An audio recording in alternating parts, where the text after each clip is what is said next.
אוויר הרים צלול כיין, בריח אורנים, נישא ברוח הערביים עם כל פעמונים.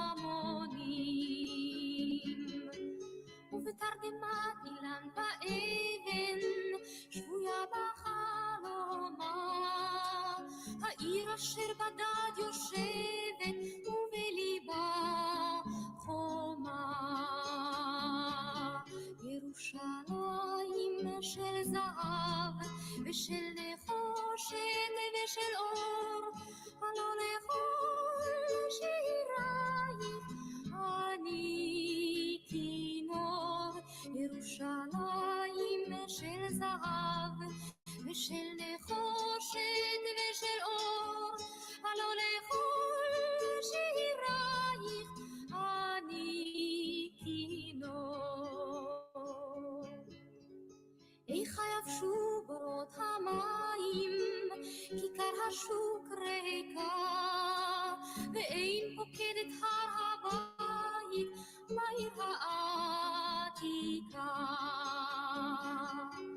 ובמערות אשר בסלע, והלילות רוחות, ואין יורד אל ים המלח בדרך יריחו. ירושלים של זהב ושל נחושת ושל אור, הלא לכל שירייך אני כינור. ירושלים של זהב ושל נחושת ושל אור,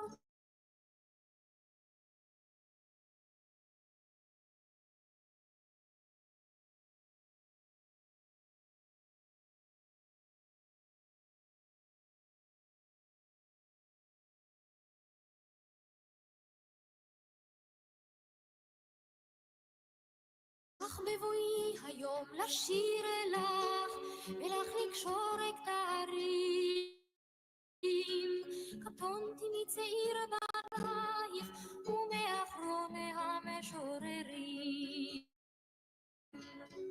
כי שמך צורף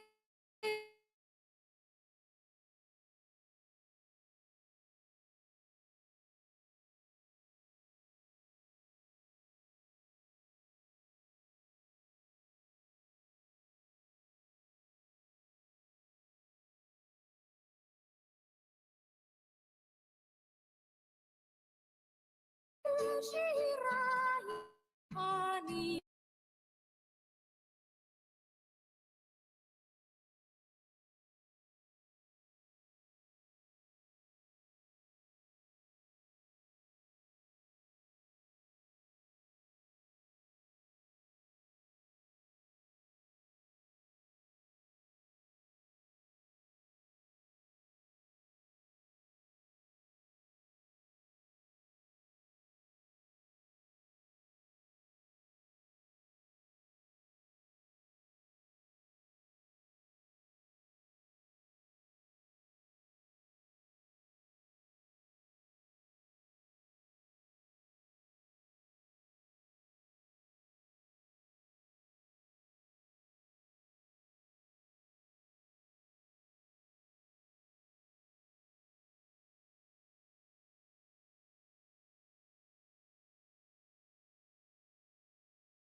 Shabbat Shalom, everybody. Shabbat Shalom, and welcome to this week's Torah study. This is Hakham Melech Ben Yaakov of the World Alliance of Qara'im, and we are going to be continuing our studies. Shabbat Shalom Yarden, Shabbat Shalom Mar Yanana Miknana Benana, and we are going to be continuing our studies in Leviticus chapter 21 today, and we'll get into that in a little while. We'll look a little bit at the book of Job first, and we'll see what we can learn from it. Very, very interesting book. If you've never read through the book of Job, then I highly recommend it.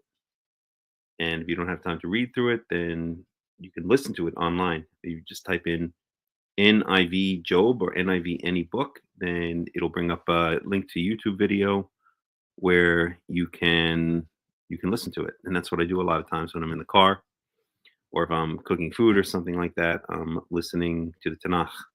Great way to learn the Tanakh. You can find it in English, you can find it in Hebrew. A little bit hard to find in English and Hebrew, but it's out there. So yeah, that's about it. So welcome to the study. Let's see, is there anything that I have to say this week? I'm here in Katzrin in the Golan Heights. Very much enjoying myself here, steadily integrating myself into the community here, mostly at this point, the English-speaking community. Not because I don't speak fluent Hebrew, I do, but I just feel more comfortable being around people with a shared background of coming from the United States or English-speaking countries. So usually I'm always on Shabbats, basically. Well, not usually, sometimes I'm not in Katzrin. Whatever I am, then I'll go to the Beit Knesset here and I'll pray with them. And it's funny because there's so many weird things I see in the prayer service of the Rabbanim that I don't agree with. But I'm not there to tell them what to do or what not to do. But it's funny because they consider us the heretics. They consider us the ones who are, have left Judaism. And it's just so ironic. There's a is it on I believe it's on, when is it? It's with Kol Nidrei. So it'll be on Yom Kippurim, I believe, if I'm not mistaken. I have to remember back to my rabbinical services, where before they start the rabbinical service, they say a little statement, which is something like that we allow ourselves to pray with sinners, right? So anyone who's at the Yom Kippur service, is allowed, even if they've committed sins over the past year. And when they say that, probably one of the things that was intended, or perhaps one of the things that was intended by the original writers of that phrase or that statement, are including people like us, the Karaites, that they're, even if we're a Karaite, even if we don't believe in the quote unquote oral law, and I've said many times, the phrase oral law is just a marketing ploy. It would be like me calling it a beat up, 2003 Chevrolet, I don't know, a rocket ship or something like that. It's a marketing ploy. there's no such thing as the oral law. It's just that that's what the rabbis call their interpretations of the Torah, which they pretty much invented, I won't say out of thin air, because they were heavily influenced by the surrounding cultures, Babylonian culture, Greek culture, Roman culture later on. And but they call it the oral law. It's a marketing ploy because they have to explain why for 1,000 years the people of Israel never kept any of these elements of their form of Judaism, and so they have to make up this lie. Well, there's no written record of it because it was passed down orally. Well, even things that are passed down orally, there will be written records of those things. We have a 1,000+ page book called, usually in most editions, 1,000+ page book called the Tanakh, which gives a lot of insight into the way that the nation of Israel lived its life for over 1,000 years, close to 1,000 years actually. And we have archaeological evidence, we have external historical evidence. So things do get written down. Even if a culture is just keeping something orally, there will be evidence in the archaeological record, in the historical record, in the written record of their style of life. And we don't see any of that anywhere, not in the official scribal written record, in other words, the Tanakh, not in the archaeological record, not in external historical sources, nothing. There's no evidence for 1,000 years, for more than 1,000 years, really, of anything resembling rabbinical Judaism being kept by the children of Israel anywhere. And one of the proofs that I like to bring is that when they, over the years, uncover communities that have been cut off from rabbinical Judaism for thousands of years, then very often these communities will have no sense whatsoever of rabbinical Judaism. They won't put on tefillin. They won't separate meat and milk. They're just keeping the simple explanation of the Torah, the simple interpretation of the Torah. And then every so often you'll find they have one or two things, because it turns out that, well, they did have some contact with rabbinical Judaism over the years, but they just never really adopted rabbinical Judaism. But I think a good way to think about, there are two ways to think about this. So number one, or two ways to explain, what's the word? No, just to think about this. So one thing is, let's say you were suddenly abandoned. You had no contact with let's set it up correctly. Let's say you had no contact with Judaism whatsoever, nothing, nowhere in your entire life. I don't know, you grew up in a cave, and then, or you lived on a deserted island your entire life, okay? And of course, it's a thought experiment. And then all of a sudden you found a Torah scroll somewhere, and you understood the language magically, but all you had was that Torah scroll. All you had was the 5 books of Moses, and you read through it, and you realized, oh my gosh, I don't know, somehow you figured out somehow that this was left for you, that you're Israelite, you're Jewish, and now you have to keep this what's written in the scroll. Okay, is it doable?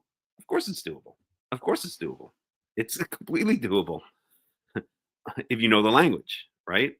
And okay, then we can get into a whole other story of how you know the language, etc.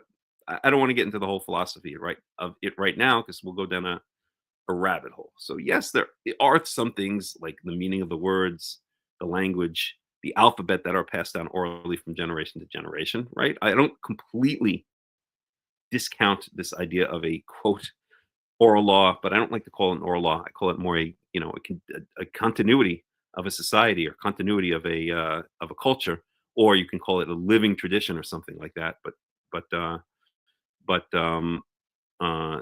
anyway, we're going down a rabbit hole. So going back to this thought experiment, if you knew the language and you knew what the words meant, could you keep that what is written in the Torah scroll? Of course you could.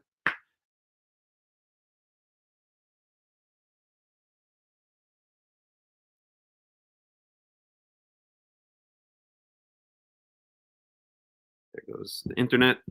There may be some things that are clear. There's the internet again. Let me see if I can switch over to another network and see if that's going to solve the problem. Hold on 1 second. I may disappear for a second. If I do, hopefully I'll be back.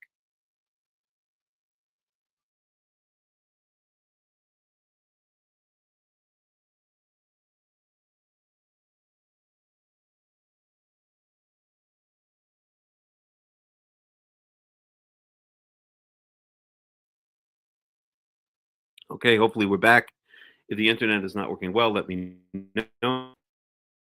Okay, please let me know immediately. Hopefully it will. But okay, I'm gonna switch to a different. Wait, let's try this again. The internet here is always problematic. All right, let's leave it for now and see what happens. If it gets shaky, then let me know. Shabbat shalom, Adrian. I already see it shaky. Hold on, I'm gonna switch back to the other thing. One second.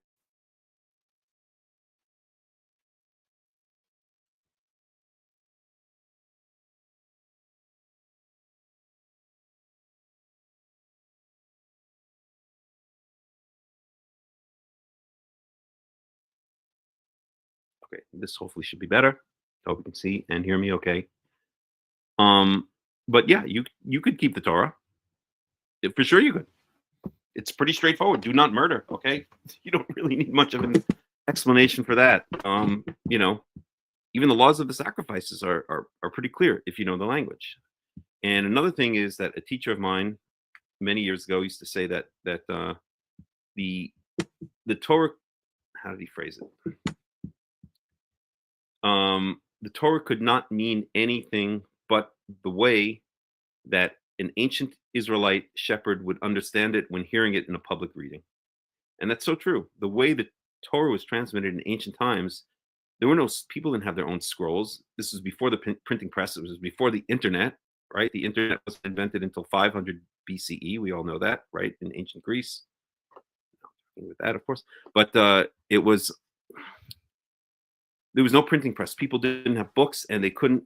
And for the most part, they didn't have scrolls unless they were very, very wealthy. Because to make a scroll, you had to slaughter an entire flock of sheep. You had to process the parchment. You had to hire a scribe to copy word for word. It was a huge amount, like just like when they make these Torah scrolls today.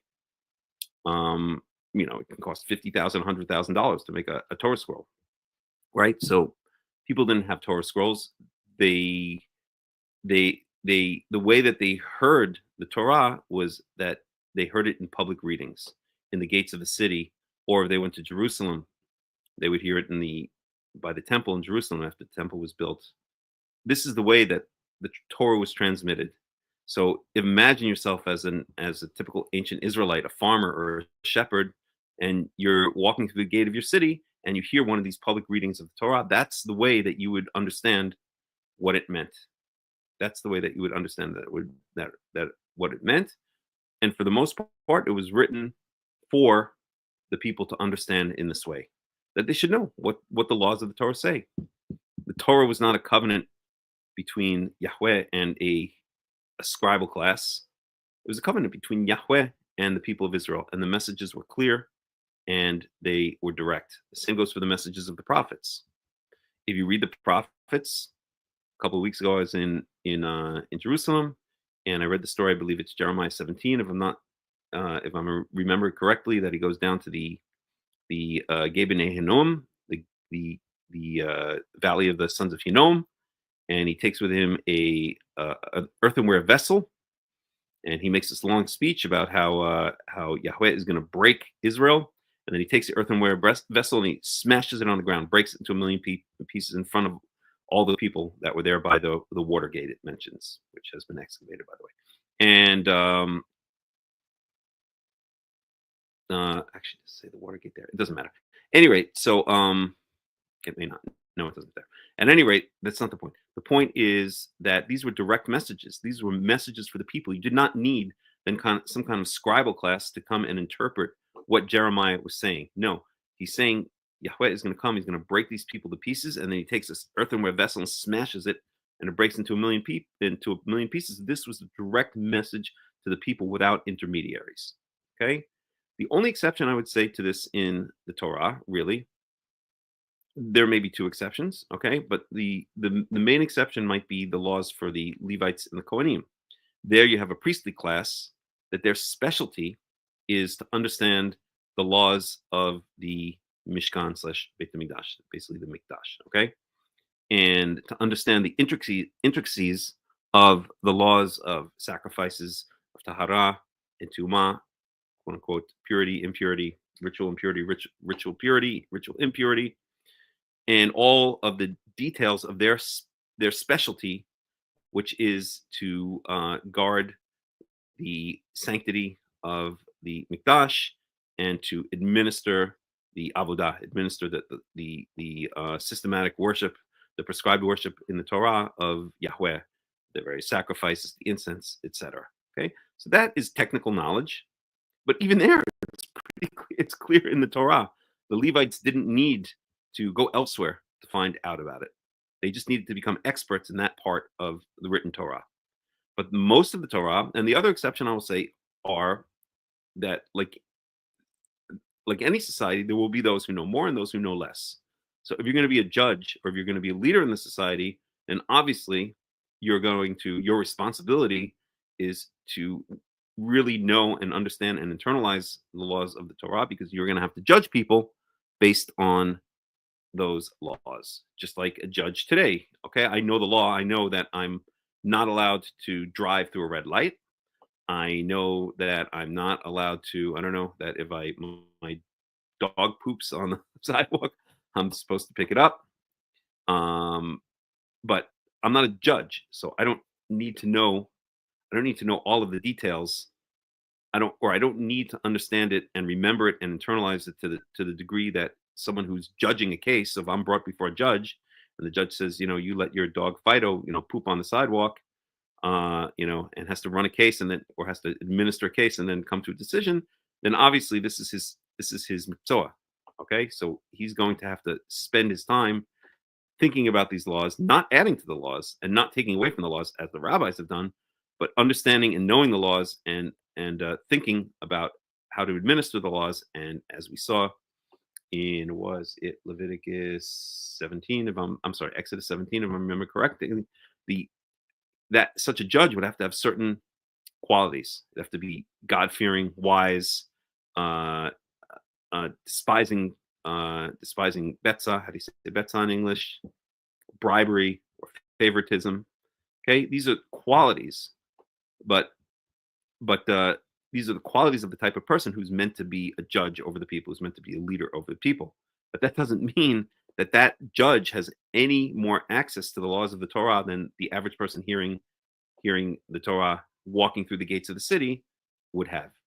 That judge has access to the exact same words of the written Torah that the people would. He just happens to dedicate his life to remembering, understanding, thinking about these laws, and becoming a good person and a God-fearing, wise, and honest person to be able to be a judge, to be able to make decisions and administer or guard these laws when necessary for the people. Okay, but other than that, there's no secret knowledge, behind the scenes knowledge that's handed down just to judges or just to Levites or just to Cohanim. There's not a secret Torah somewhere that only the Levites and the Cohanim have access to and the rest of the people don't. Okay, the Torah, the written Torah, anybody has access, or anybody that would have access to the entire Torah would have access also to the parts that are written for the Cohanim and the Levim. It's just that they don't need to become experts in those parts of the Torah. They're just living their lives. They're going about and they're harvesting their grains, or they are flocking, herding their cattle, herding their sheep, and living their day-to-day lives. Okay, but there's nothing behind the scenes that's passed down, some kind of secret knowledge that's passed down by the Cohanim or the Levites from generation to generation that any person having access to the written Torah would not have access to. So that's the point. That is the point. So when the rabbis say oral law, when the rabbis call their bizarre interpretations of the Torah, which they came up with, or which developed in the mid-Second Temple period, and oral law, they are trying to sell you a can of beans and telling you that it's jewelry inside it, because it's a marketing ploy. It's a marketing ploy to say that, well, the reason that you have to keep these laws, or the reason that you don't see this anywhere written in the Torah, or that there's no evidence of it anywhere in the archaeological historical record. There was no archaeology back then, but there's no evidence of it anywhere in the written Torah. or anywhere else for that matter, is because it was passed down orally. It wouldn't have left a written record. That's the snake oil that the rabbis are trying to sell the people of Israel and have been trying to sell the people of Israel for over 2,000 years. That their innovations, if you want to be nice, their distortions of the Torah, you can't find them anywhere in the written Torah because they were passed down orally. But as we said, even things that are passed down orally are going to leave their mark in one way or another. Either your ancestors are going to remember them, or you're going to see something in the historical record, in the archaeological record, in the buildings. I guess the rabbis took advantage of the fact that there was really no historical or archaeological record, or not much of an historical record, and not any archaeological record, although I guess there were ruins of buildings here and there. But why is it trying to do this? 1 second, please. 1 second. Right? But that is what they're trying to sell. They're trying to explain away, or they're trying to explain the fact that their brand of Judaism doesn't seem to appear anywhere in the written Torah. And so they have to make up a lie to sell it to the people, to say it was passed down orally. And so therefore they call their bizarre innovations the oral law. It would be like if I were to, I don't know, let's say the entire world stopped playing, I don't know, basketball or something like that, and I were to come along and I wanted to revive the sport of basketball, and I took the rule book for the sport of basketball and I gave it out to all the people, but I wanted to change it. I don't know. I wanted to make it a little bit different, so that, let's say, every time someone scores 5 points, then I get $1,000 or something like that. Something that would, benefit me. Okay. Well, we have this written record of the laws of basketball, and we don't see anywhere in the written law of the laws of basketball that every time somebody scores 5 points, or a team scores 5 points, then Melech ben Yaakov gets $1,000. Oh, but that's not good. I'd like my $1,000. So what am I going to do? I'm going to say, yeah, it's not written down because that is part of the laws of basketball. That's part of the rules of basketball. It's just that it was passed down orally from generation to generation. That's why it's not written down. So we're going to go ahead and we're going to play this new form of basketball. And Melech ben Yaakov is going to get his $1,000 every time 5 points are scored by a team.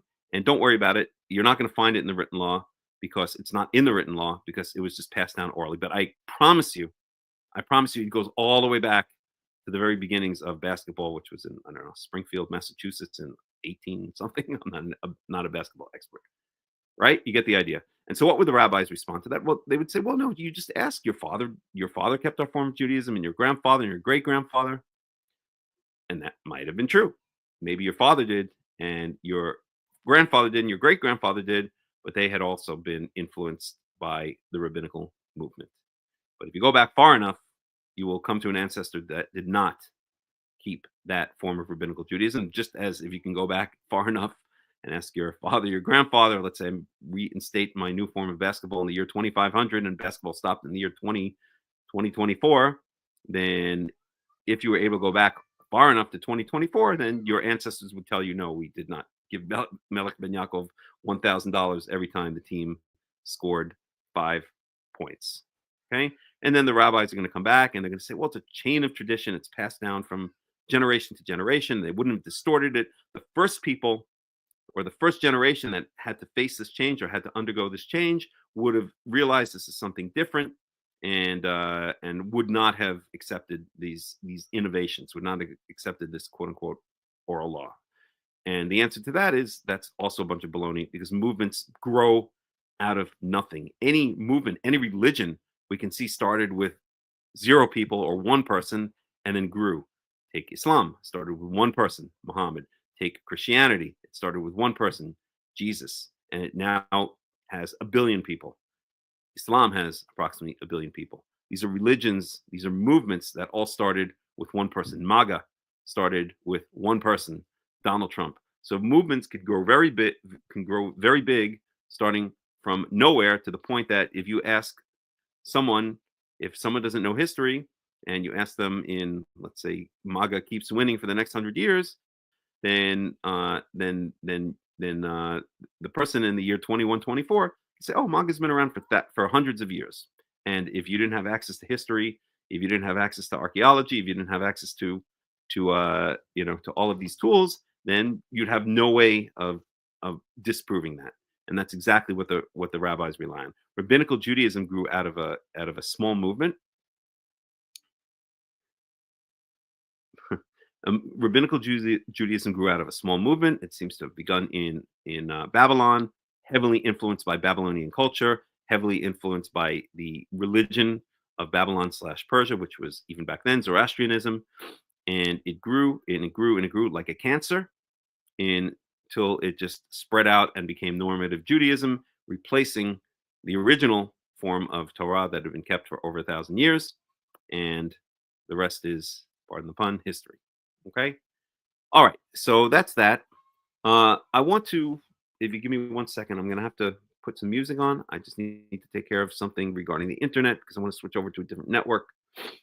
And it's just going to take a minute. So let me put on just a bit of music and I will be right back.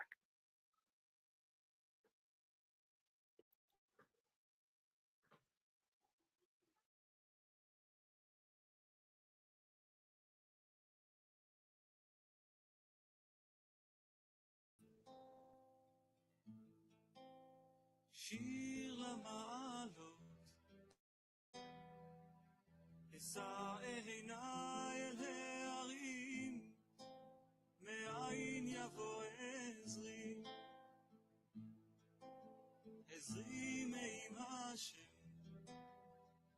עושה שמיים וארץ, אל ייתן למות רגליך, אל ינום שומרך. הנה לא ינום ולא ישן שומר ישראל, השם שומרך, השם צילך, על יד ימינך. יומם השמש לא יככה וירח בלילה, השם ישמורך מכל רע, ישמור את נפשך, השם ישמור צאתך ובואך, מעתה ועד עולם. שיר למעלות, אשא עיניי אל ההרים, מאין יבוא עזרי, עזרי מעם השם, עושה שמיים וארץ, אל ייתן למות רגליך, אל ינום שומרך. הנה לא ינום ולא ישן שומר ישראל, השם שומרך, השם צילך, על יד ימינך. יומם השמש לא יככה וירח בלילה, השם ישמורך מכל רע, ישמור את נפשך, השם ישמור צאתך ובואך, מעתה ועד עולם.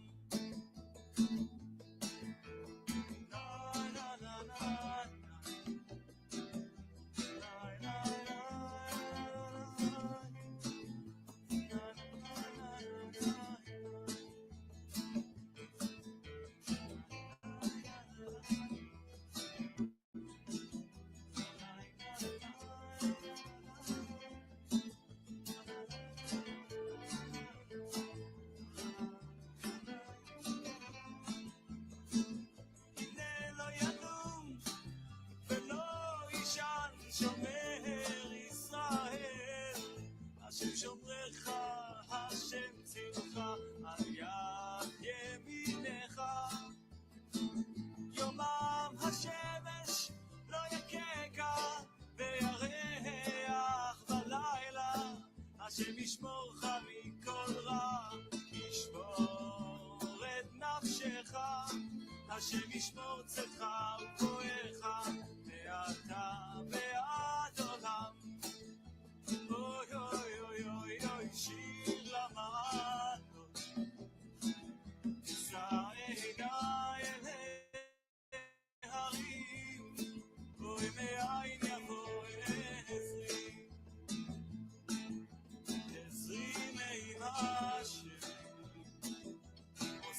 שמיים וארץ, אני אתן לבות.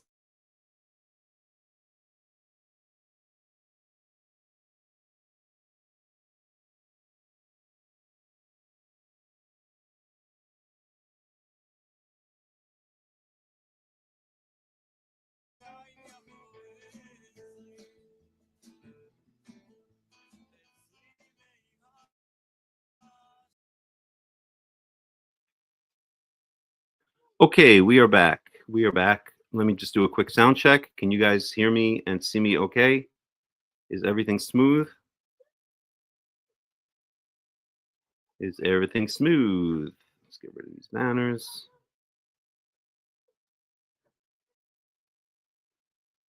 I think that should do it. Can you guys hear me okay? Somebody let me know. Somebody put a Y or a yes into the comments to let me know that you can hear me okay. Anybody? Somebody, please let me know. All right, I'll assume you can. If you can't, then you'll let me know. Okay, let me open up the window here a little bit to get a little bit of a better signal.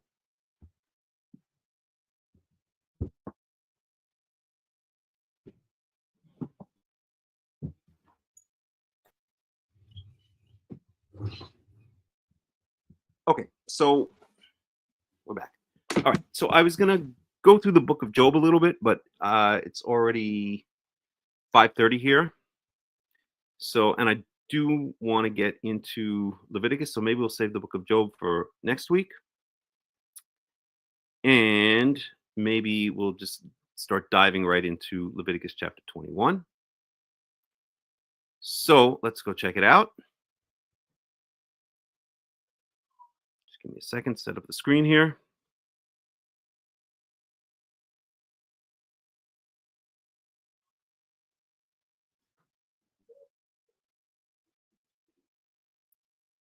It's page 1002.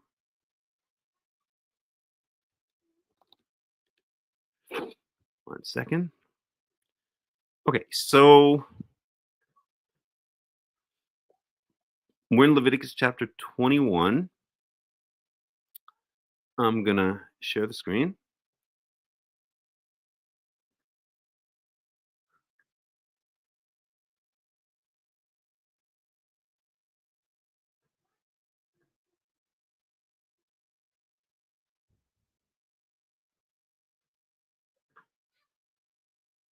Get rid of this. And you should be able to see the screen now. Let's go to Leviticus chapter 21. And now we're getting back into, so for a couple of chapters here, we dealt with kind of the moral law, right? We dealt with a lot of laws dealing with, they usually call it sexual immorality, but I don't like to translate it, or I don't like to explain it that way. It's really sexual depravity. As I always like to say, the Torah is quite open about sexual issues. It's quite liberal even about sexual issues. But where it does draw the red line is depravity, right? You know, having sex with your sister, your mother, your granddaughter, your pet, your next door neighbor's wife, and so on. Any normal person would realize that this is depraved. There's something seriously wrong with this.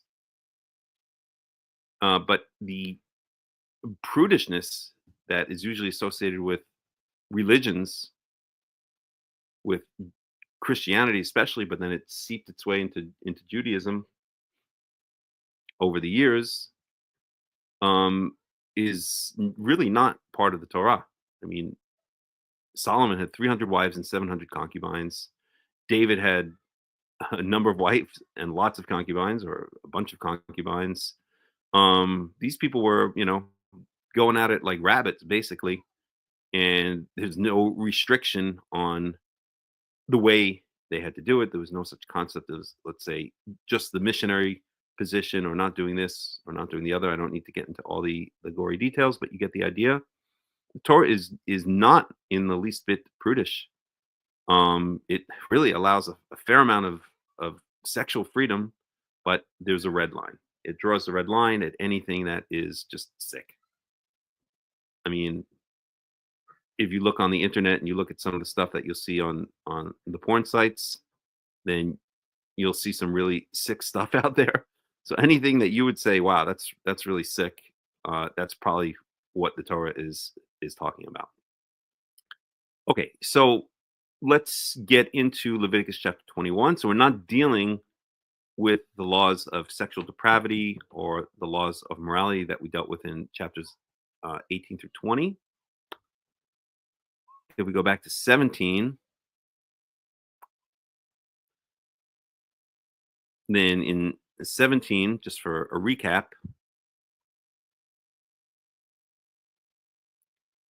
here we're dealing also with, I guess you could say, more technical things, or the idea of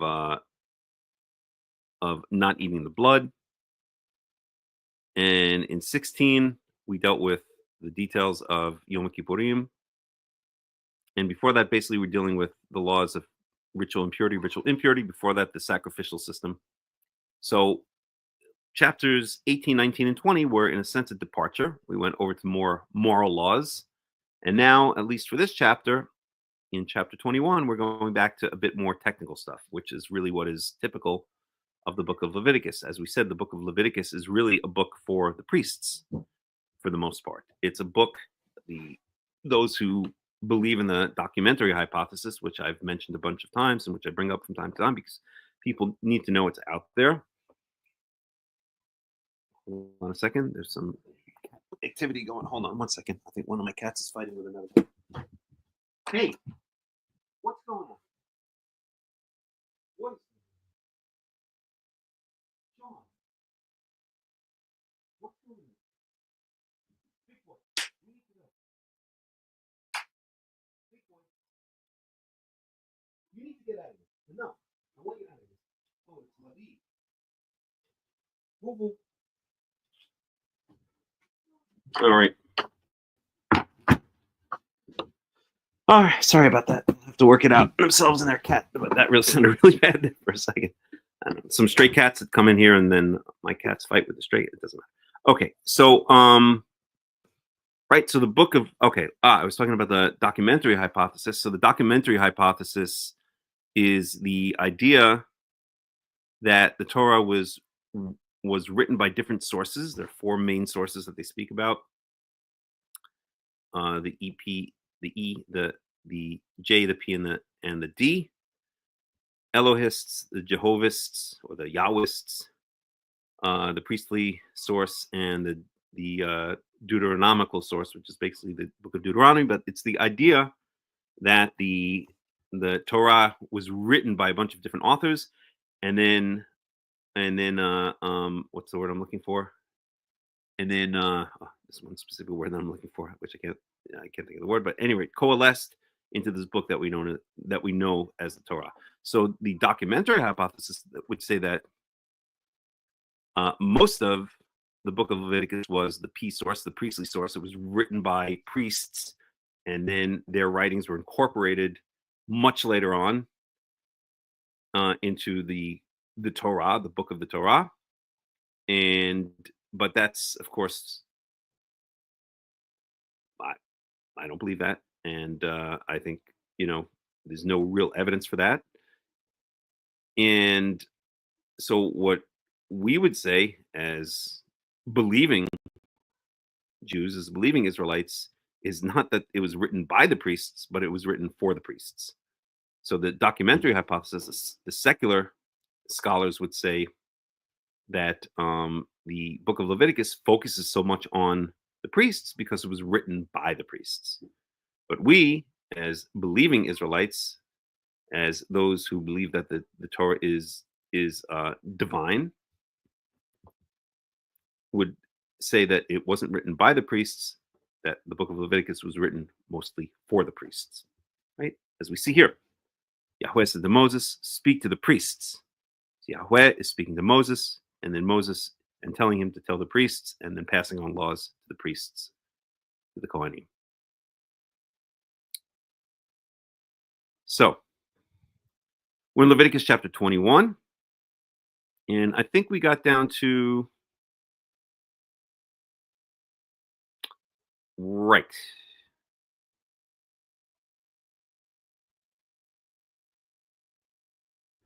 Trying to remember where we got. 1 second here. A priest defiles.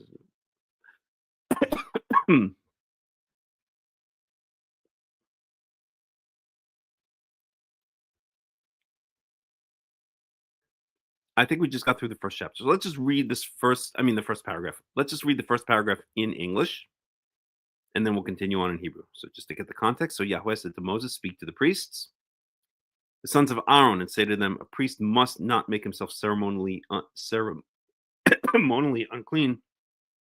Some water for a second.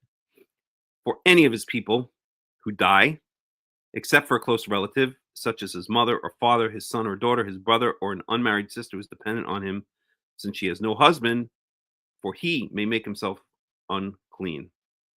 So what does this mean? We learned earlier in Leviticus that when a person dies and another person comes in contact with a dead body, or even comes in the same tent or the same structure, the same room as the dead body, then that person acquires a state of uncleanliness, of ritual uncleanliness. He gets the cooties. He becomes tameh. And the priests, the Cohanim, have to be super careful about not becoming tameh, because they are the ones who are in contact with the mikdash, with the tabernacle, with the temple, right, with the holy areas.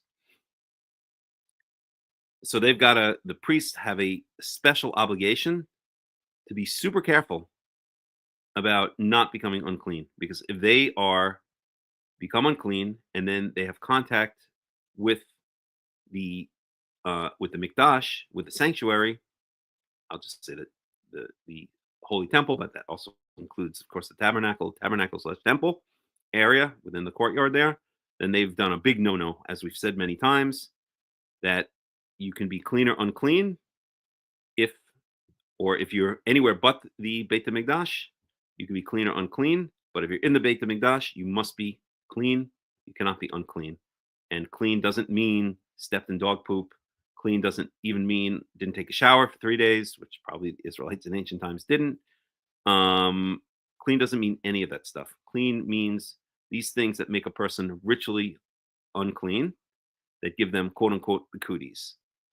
And you could think of it as, I always like to think of it, I've mentioned before that this is beyond being dirty, it's just unclean. So think of it, you had like 3 garbage cans.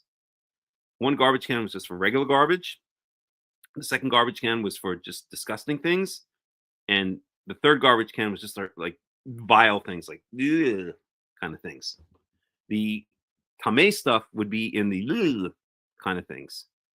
So let's do a little thought experiment. I've spoken about this before, so I don't want to spend too much time on it.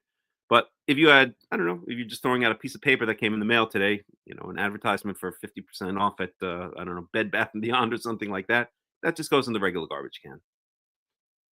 How about if you had, I don't know, you were walking in your socks and you stepped in dog crap, okay? That's going to go, if you don't want to wash the socks, you just want to throw them out, that's going to go in garbage can number 2. This garbage can for disgusting things, okay? I mean, for dirty things, really, we'll call it disgusting things. Or let's say, I don't know, you were walking down the street and, I don't know, you fell in a pile of, I don't know, mud or something like that. Or you fell in, you landed on, I don't know. We'll just go with the dog crap, okay? That's in garbage can too.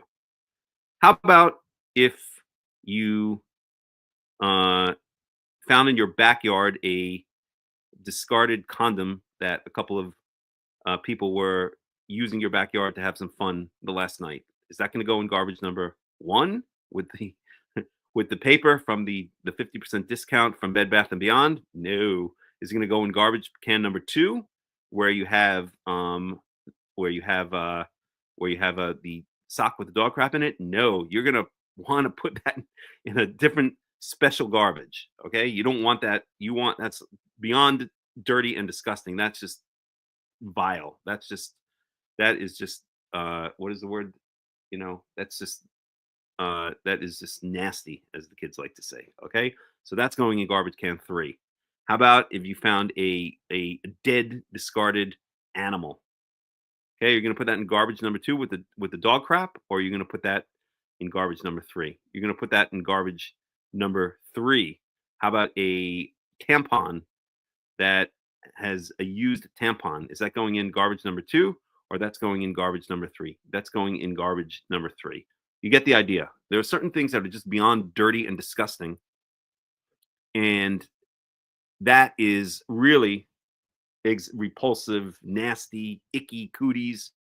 It's beyond dog shit disgusting. It's, please get this out of my face. This is just, yeah, right? It's that reaction.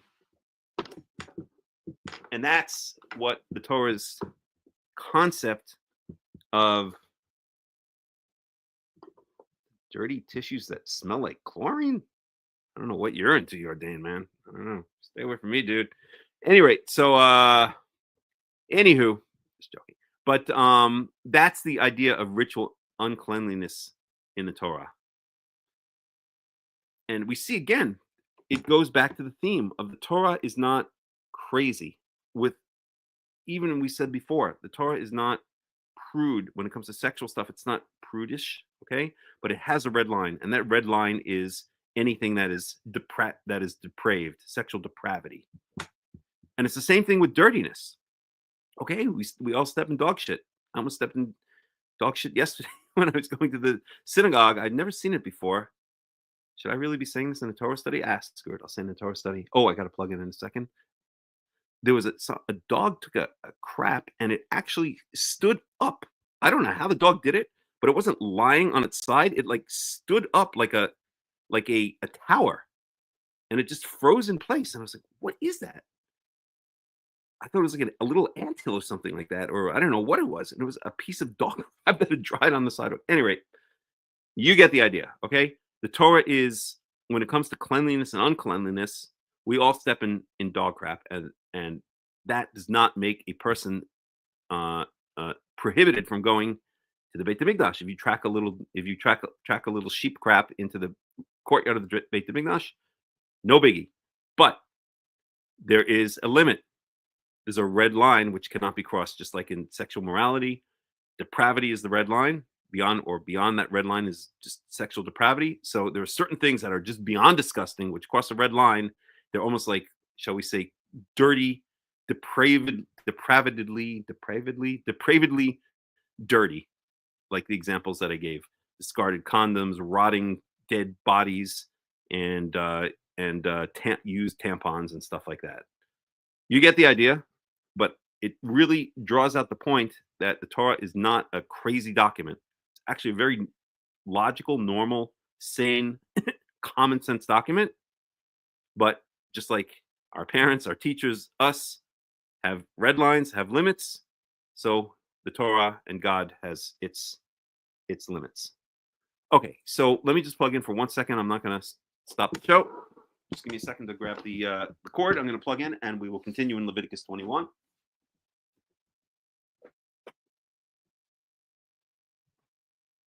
See here.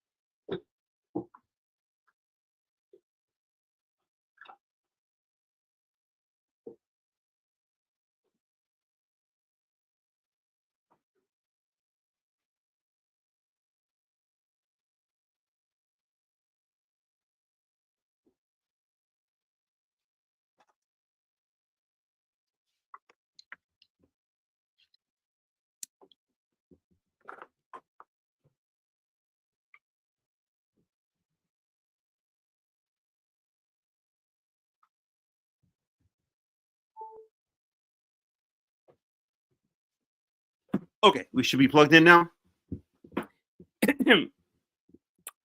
And dead human bodies is one of those things that are in that third category. They are just so vile, so disgusting. If you found a dead body, and I like to give this thought experiment as well. Let's say you had two houses that you could buy. They were both looked exactly the same. Let's say they looked exactly the same. And one, you found out that in one, it was just a nice normal house, and the other house cost the same, looked exactly the same price, everything. In the other one, a person had been murdered, and the body was left to rot there for a month before it was discovered. Which house are you going to buy? There's just something disgusting about being in a place that you even knew that in the past a murdered dead body, or just a dead body, had sat and rotted for a month. That's the idea that the Torah is trying to get across with this idea of uncleanliness. Well, we're not necessarily talking about murder here, but we're just talking about a dead body in general. We know, as we learned earlier in Leviticus, that contact with a dead body, or even being in the same room with a dead body, makes a person acquire this cooties. Okay, I had a friend who, her job, she was a nurse, and she one time got a job as she had to guard the morgue in a hospital. Her job was basically to guard the dead bodies in a hospital, and she actually told me a totally true story. I'm not a nurse, so I cannot confirm it, but she's a very reliable person. You know, after people die, they have rigor mortis, I guess. Their muscles contracted. She's, I kid you not, it's a totally true story. I guess it would have been more appropriate to tell it last week when it was closer to Halloween. She said she was sitting guarding the morgue one night, and all of a sudden, a dead body, from this rigor mortis, from the contraction of the muscles, it was lying on its back. It sat upright. Its face turned towards her, and it went, ah, just like that. Absolutely 100% true story. I could put you in contact with the person. In fact, Mariana McNana, you know this person. She was your life coach for a little while. Totally true story. So just imagine if, how you would feel the next morning if your job was to sit and guard dead bodies all night long. You would definitely want to be taking a shower. Anything that says, "Ooh, I don't want to take one shower." Okay, if you fall in dog crap, you're going to want to take a shower. But anything where you say, "I don't want to just take one shower. I just feel like no matter how many, I have to take 10 showers to get this feeling of dirtiness off of me." That is the idea of teumah in the Torah. That's the idea of ritual uncleanliness. Okay, so at any rate, we see that a Kohen who has to be super careful about this issue of ritual uncleanliness, because his job, his career is to be in constant contact with these holy areas, and ritual uncleanliness, cooties plus holy areas is a big no-no. That's when Yahweh gets really pissed off. That's why we have Leviticus chapter 16, where we have an entire day dedicated to atoning for any inadvertent situations like this, any situations where we may have sullied up the mikdash, the sanctuary, by mistake, maybe even on purpose. So you get the idea. Okay, so Kohen is not allowed to come in contact with a dead body to get himself ritually unclean for anyone except his immediate family. Okay, he must not make himself unclean for people related to him by marriage, and so defile himself. We saw that this in Hebrew was what Robert Alter likes to call a crux. It was not so clear what it means in Hebrew. And there were a couple of different interpretations, or a couple of different translations. And a hint that I have been giving you guys for, I think, years now, is if you want to know whether a Torah verse makes sense or not, or if you suspect that a Torah verse may not make sense, check 5 or 6 or 10 different translations.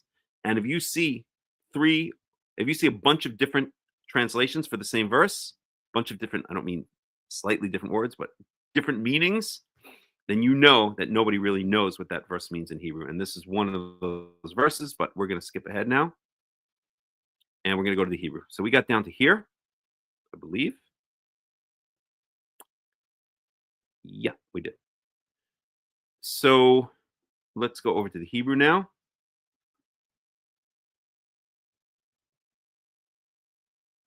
Any questions, any comments so far?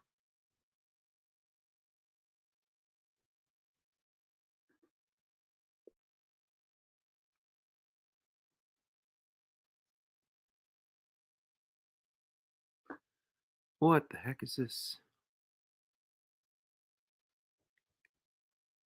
Okay, 1 second. Privacy error. There we go.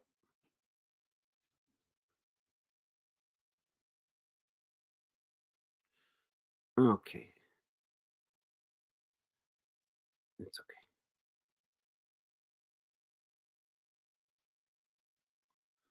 Alrighty.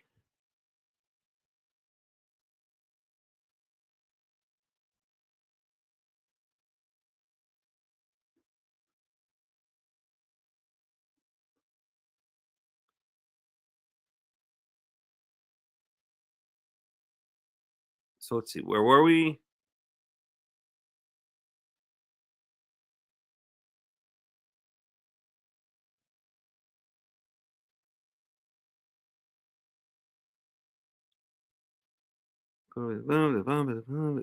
אחותו בתולה, קרובה אליו אשר לא הייתה לאיש לה יטמע, לא יטמע בעל בעמיו, להיכלו, and here we were. So we see the context here. Okay, so let me translate. So we're in verse 5. We're in Leviticus chapter 21, verse 5. And we have lo יקרהו קורחה בראשם ופאת זקנם לא יגלחו ובבשרם לא יסרטו סרטה. I'm sorry, saratet. So they shall not make a bald spot on their head. They should not shave off the corners or the edges of their beards. And they should not make gashes in their flesh. These are all mourning rituals that were common among the pagans in ancient times and even to this day, as a matter of fact.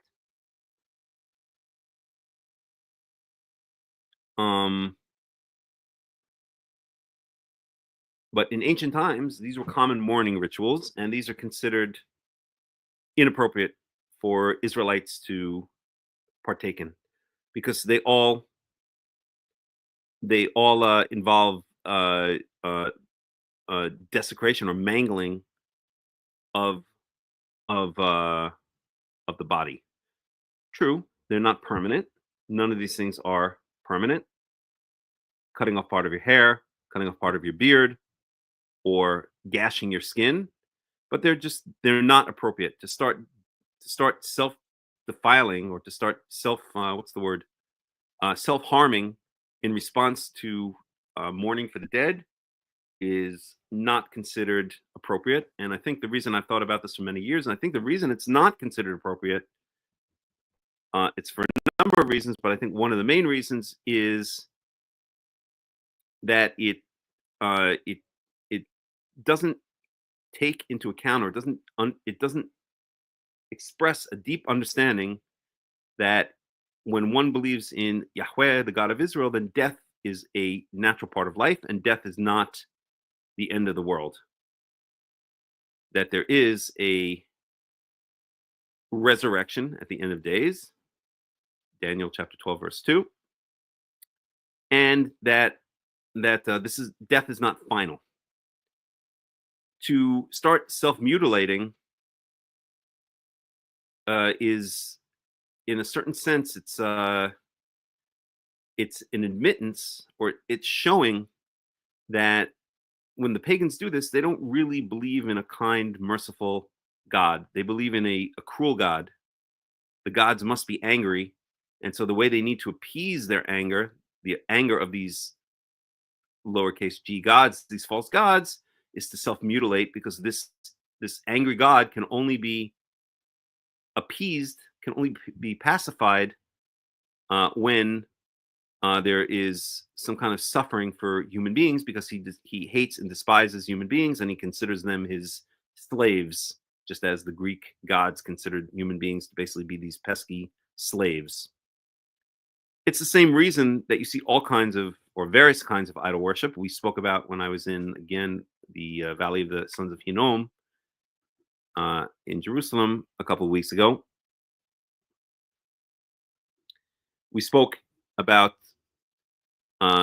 in the Valley of the Sons of Hinnom that there was the Tophet there. Nobody knows exactly what the word Tophet means, but it's often translated as pyre. But it does say explicitly in two places in Jeremiah and one place in, I believe, 2 Kings, that the Israelites were sacrificing children in the valley, in the sons of the Valley of Hinnom.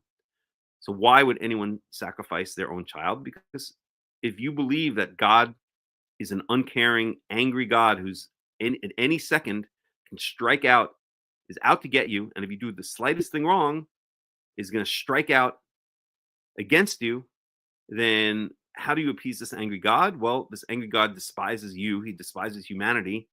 And so if you sacrifice human beings, babies, especially virgins, babies, in this case, babies, right? It's the same idea of sacrifice of virgins. If you sacrifice babies, then you're gonna appease the anger of this cruel and uncaring God who despises human beings and just really wants nothing to do with them, or wants them out of his way.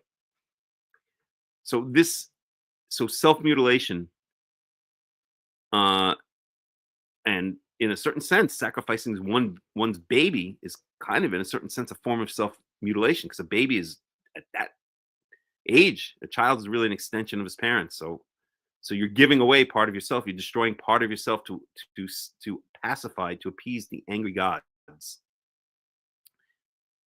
And obviously, this is very, very far from the Torah's attitude, from the Israelite attitude towards our God, Yahweh. Yahweh is not an angry God who hates and who despises human beings. He's our Father. He's kind and he's merciful, and he loves all of us, and he has his reasons for doing what he does. And if we had time to study the book of Job, that is really what the book of Job speaks about, that Yahweh has his reasons for doing what he does, even if we don't understand it.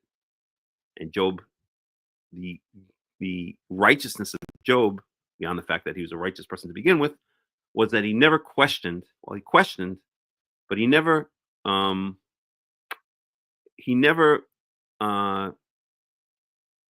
blamed, or never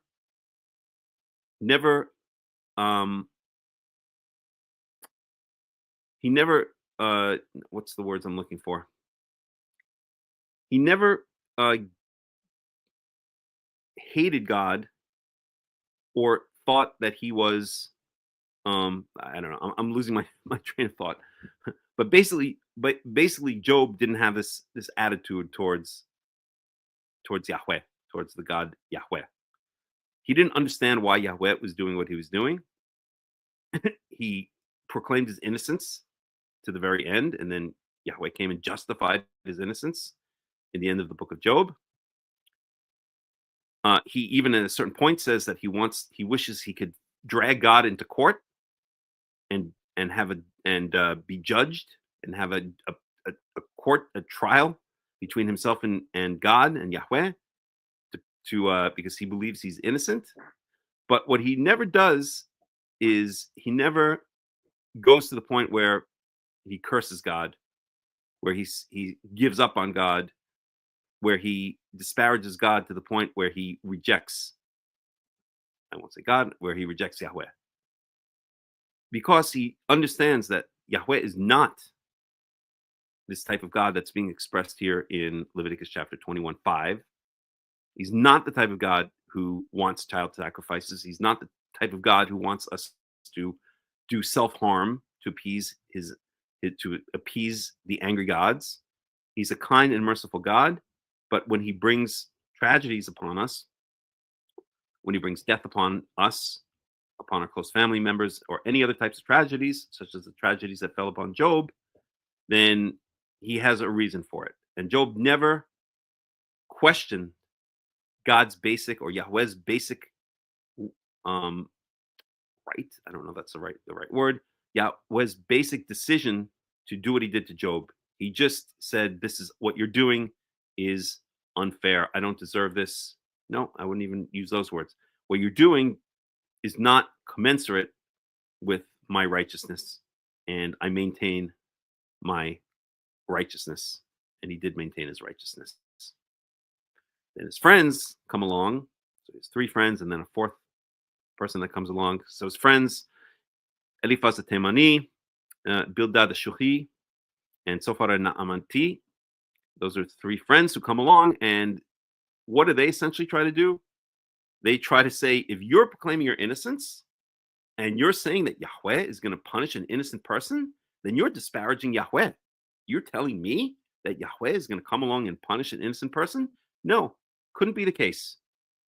The case is that you, Job, are guilty. And either you're not admitting it, you don't want to admit it, maybe you don't even realize it, you need to do some more prayer, you need to do some more introspection. There must be something you're not realizing that you did wrong, because you're not going to come along and insult Yahweh by saying that he is going to punish an innocent person. And the three friends thought they were defending Yahweh. And Eov said, no, this is not the case. I'm innocent, and Yahweh has punished an innocent person.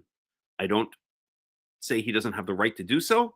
I'm just saying that he has punished an innocent person here. And his friend said, you're crazy, Eov. You're crazy, Job.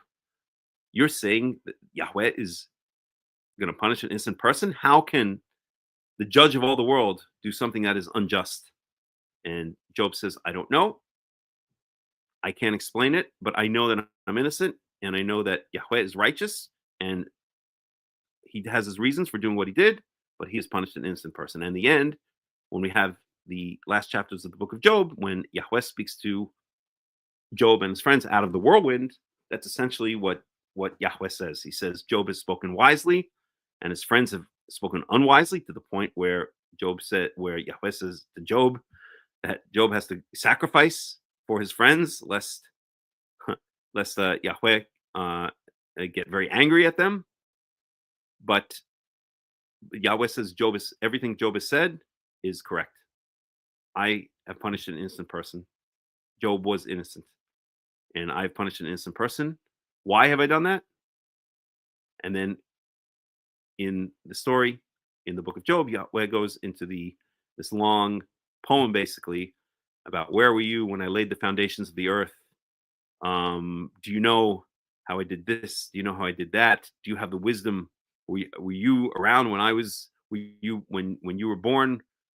Were you born before me? Have you lived longer than me? This long poem about how Yahweh has wisdom, and the implication is what Yahweh is saying in this poem is that he has his reasons for doing things, and he doesn't have to explain his reasons to anybody.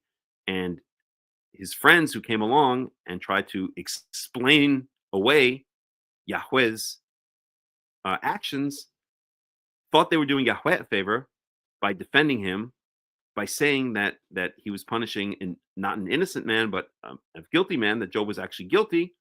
But Yahweh says, you weren't doing me any favors, because you are trying to, by doing that, you're trying to box me in and tell me what I can and cannot do, what I should and should not do. You think you're doing me a favor? You think you're defending me by saying that the reason I punished Job is because he was not an innocent man, that he was guilty and deserved it?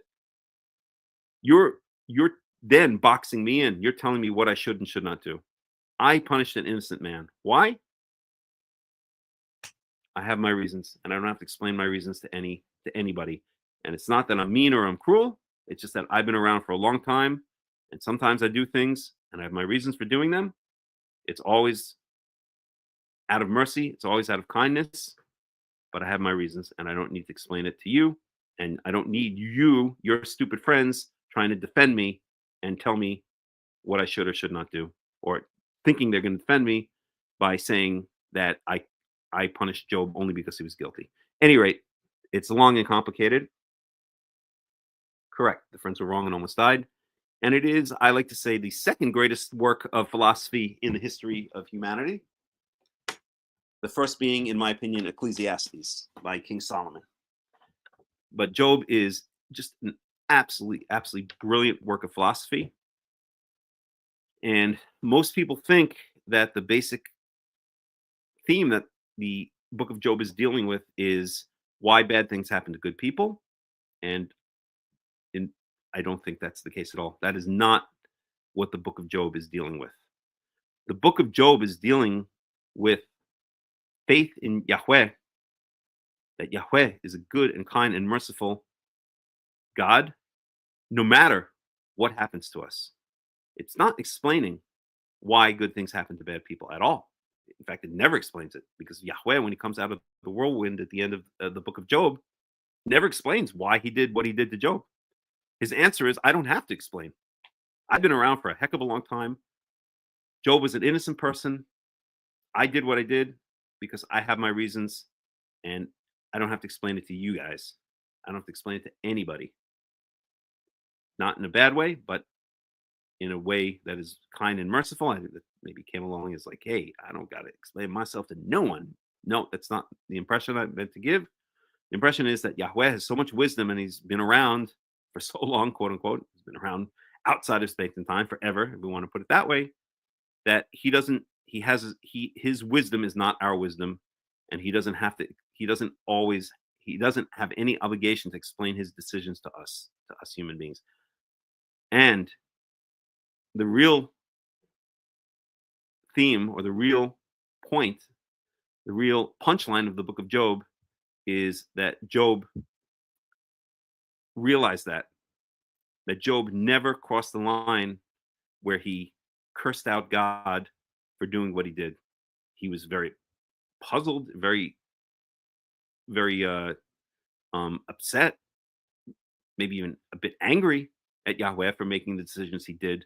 But he never said to Yahweh, you cannot do, or you have no right. Again, English is not really expressing it well, but you have done something to the point where, hey, I cut myself off from you. Yahweh, Job held his faith to Yahweh, despite the fact that he knew that Yahweh was punishing him, even though he was a completely innocent man. And that's the point of the book of Job. The point of the book of Job, as I always like to say, is the same lesson that we learn from the Akedah, that we learn from when Abraham almost sacrifices his son Isaac. Abraham has no idea, why is Yahweh telling me to go sacrifice my only son? I waited 99 years to have this son. Ishmael is gone, and Ishmael was never following my footsteps anyway, and Ishmael was born from a concubine, not from my beloved wife Sarah. I don't have any other children with my beloved wife Sarah. I waited 100 years to have this child, and now you're telling me I have to kill him? Child sacrifice? Forget that. That's the point they always focus on, but that's not even the point. I have to kill my only real son, my only child who's going to be following in my footsteps that I waited 100 years for. And yet Avram got up early in the morning, and he went and did everything without hesitation that Yahweh asked him to do. Not because he or let me put it a different way. Why did he do it? Because his love for Yahweh was so great at that point, and his trust in Yahweh was so great at that point, that he was essentially able to say the same thing that Yov said.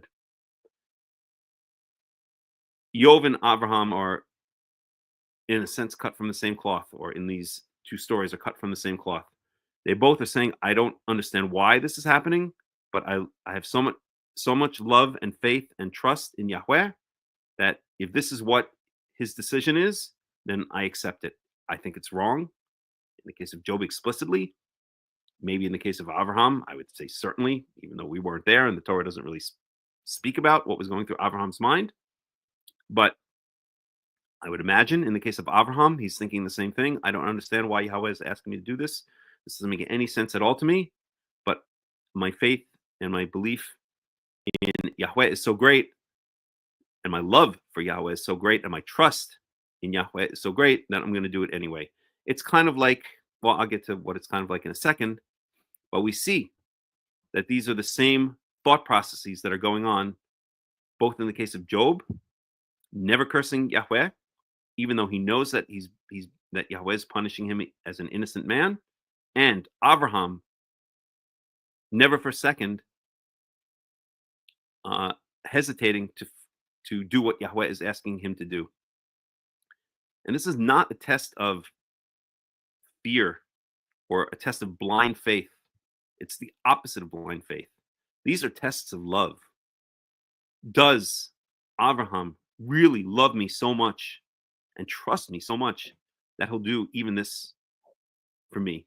And of course, Yahweh never made him follow through with killing his son, but he was ready to. The angel had to stop, had to come out and tell Avram not to do it. Right when he had the knife over he's holding the machelet, the knife over his son, about to kill him, about to slaughter him. And Job, the same thing. Even though all of these horrible things happened to him, he lost all his children and all his wealth, and his body was filled with boils, and he sit there and with a potsherd and scrape the boils off himself. It says, and his friends looked at him, and they were in horror when they saw him. He never once, he had enough of a love and faith and trust in Yahweh that he never crossed the line and cursed Yahweh, even though that's what his wife in Job chapter 2 told him to do. It says, just curse Yahweh and die. Just get it over with already. Say what you got to say and just die. Let him kill you off. And Job said, you're a stupid woman. You're one of the stupid women. That was his response. Or are you like one of the stupid women to tell me to do such a thing? Job never did it. He questioned Yahweh. He wanted to drag Yahweh into court, figuratively speaking, and maybe literally speaking, but he never cursed Yahweh. He held his faith and his love to Yahweh.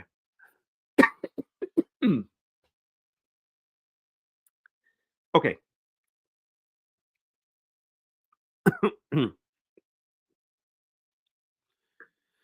And then the other verse that I wanted to relate it to is Exodus chapter 3,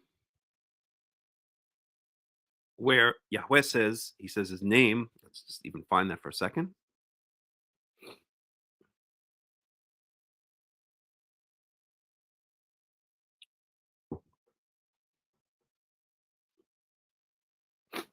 Oh God. Don't worry, I don't have a cold. I need to drink some water. I'm sorry, not 3.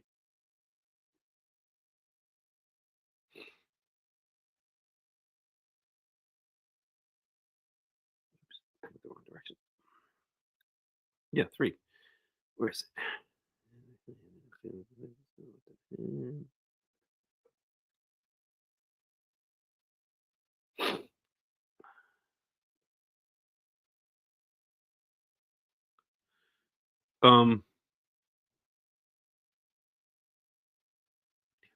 Here, 3:14.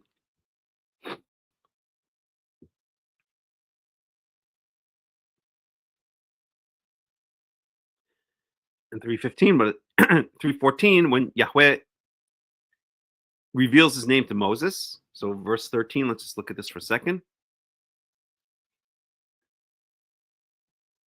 Exodus chapter 3, verse 13. Vayomer Moshe el Elohim.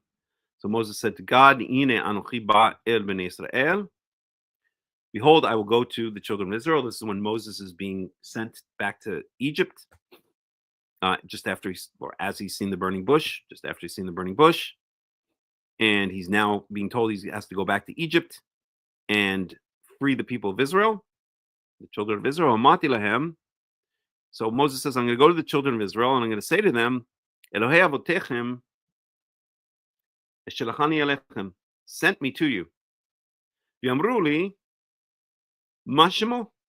And then they'll say to me, what's his name? Because every God has a name. false gods have names. Jesus and Vishnu and and Chemosh and Baal Zevuv and all of these false gods have names, and the various followers of these false gods call out their names all the time. And how ironic that we're told by the rabbis that we can't call out the name of our true God, Yahweh.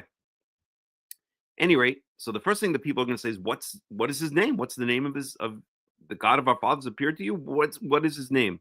Because it was just known that every god had a name. So we need to know what is his name. Ma'omale elem, what should I say to them? In verse 14, Vayomer Elohim el Moshe, and God said to Moses, Ehyeh asher ehyeh. Now this is not his name. This is the phrase that explains why his name is Yahweh. But he says to Moses, Ehyeh asher ehyeh. I am who I am. Sometimes they translate it as I shall be who I shall be. But it's really I am who I am. And let me just go on and I'll get back to this phrase, I am who I am. Vayomer Koma Ko Tomar Livnei Yisrael. And he said, God said to Moses, so you shall say to the children of Israel, Ehyeh shelachani elechem. Ehyeh, I am, sent me to you. This is not Yahweh's real name. These are not names of Yahweh. These are just explanations for the name that is now going to be revealed in this verse. We see this a lot when, for instance, the names of when the sons of Jacob are named, or even when, we'll go with the sons of Jacob.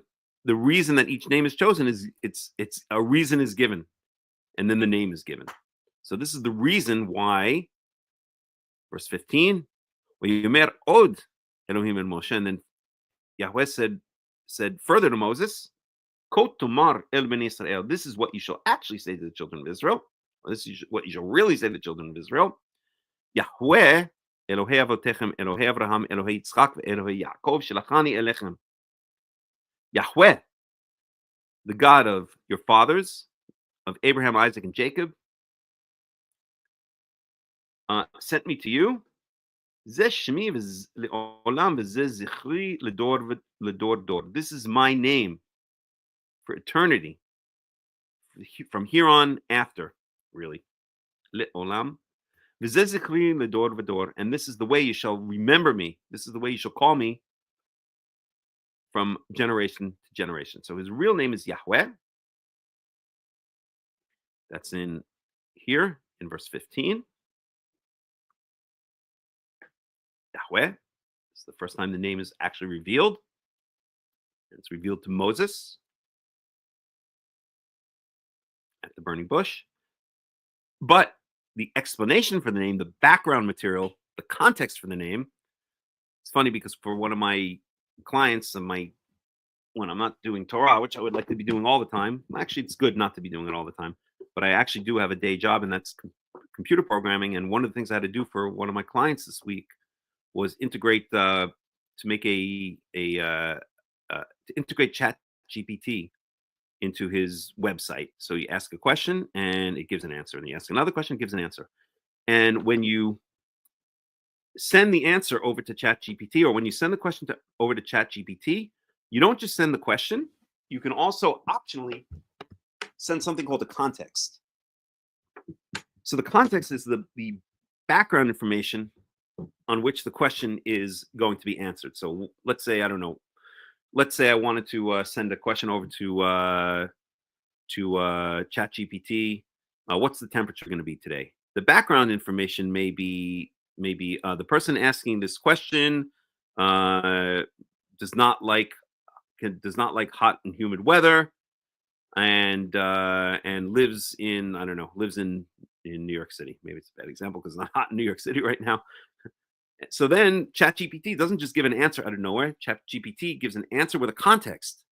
So if the answer was out of nowhere and I asked the question to ChatGPT, what's the weather today? Then I might get back from ChatGPT an answer just a dry answer, such as like, oh, the temperature is going to be, pretend it's July, the temperature is going to be 91 degrees and humid today. That's it. But if I give the context that, oh, the person asking this question is doesn't like hot weather and hates humidity and lives in New York City, then the answer might be more along the lines of, hey, you better stay inside today and sit in your air-conditioned room. It's going to be really hot and humid. In fact, they're saying it's going to get up to 92 degrees and it's going to be close to 100% humidity, right? You get the idea? So there's an answer, and then there's a context, or there's a question, and then there's a context to the question. And that's what we see with the naming, with many of the names in the Torah. There's an answer, and that answer is in verse 15. The answer is Yahweh. Oops, we're in Exodus 21. The answer is in verse 15. My name is Yahweh, but then there's a context to it. Why is my name Yahweh? Okay, because Ehyeh Asher Ehyeh, I am who I am, right? And without getting into all the technical grammatical similarities between Yahweh and Ehyeh Asher Ehyeh, you can see that the Ehyeh sounds like Yahweh, right? So Ehyeh Asher Ehyeh, I am who I am. Why is this unplugged? There we go. So, one second here. I am who I am. And the point is, how does this relate back to the book of Job? And how does this relate back to the sacrifice of Abraham to Isaac? Because this I am who I am is expressing exactly the same idea that is being expressed in both of those other stories that we spoke about. When Abraham is told to go sacrifice Isaac, and he, again, we're reading into it doesn't say explicitly in the Torah, but I'm assuming or making, maybe speculating a bit, but I would say it's a pretty fair assumption that Abraham has no idea what's going on and doesn't understand why Yahweh is asking him to do this. Doesn't understand, maybe he understands that it's a test of love and it's a test of faith, but man, that's really a test of love and a test of faith. Do you really love me and trust me enough to sacrifice your own son that you waited 100 years for, your only real son, to sacrifice him, to kill him off? And there's so much else going on there, but that's the main idea. Do you really love and trust me enough to even do that?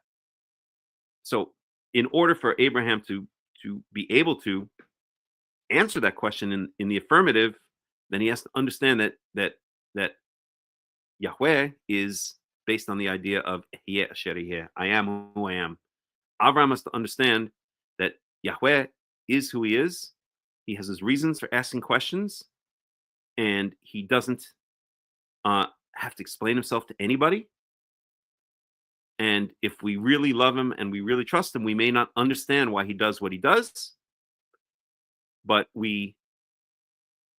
through our love and our trust of Yahweh, as we develop a personal relationship with him, and it can only be through a personal relationship with him, we know that even if he does things that we think are just totally unfair or wrong or even bizarre, nuts, right? That Ehyeh Asher Ehyeh, he is who he is, I am who I am.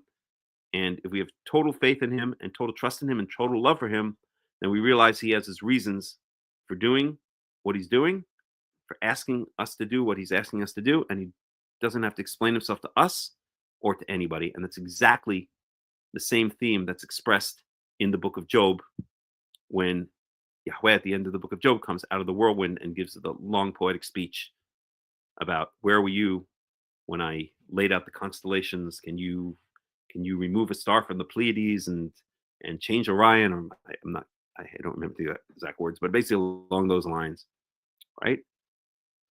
Ehyeh Asher Ehyeh, I am who I am. I have my reasons. I've been around for a lot longer than you have. That sounds almost condescending. I've been around for a long time, so I've built up a lot of wisdom in my infinite years, in my outside of space and time years, and I have my reasons for doing things. I am who I am, and I don't need to give din and cheshbon. I don't need to explain myself to anybody. So those three ideas are related: the Akedat Yitzhak, the sacrifice of Isaac, the main theme, the true main theme of the book of Job, which is not why do good people have bad things happen to them, but it's again this idea of Ehyeh Asher Ehyeh, that the Job didn't understand why Yahweh was doing what he was doing to him, but he had enough love, he had total love and faith in Yahweh that he never broke off connection with him. He never cursed him. And this phrase here, I am who I am. I am who I am. I've been around for a long time, and I don't have to explain why I do what I do to you or to anybody else. Okay. So we did get the book of Job in the end. And let's go now back to Leviticus chapter 21.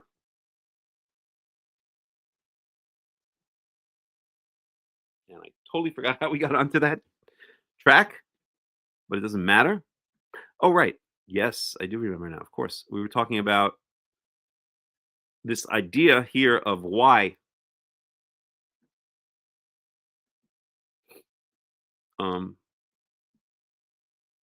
second.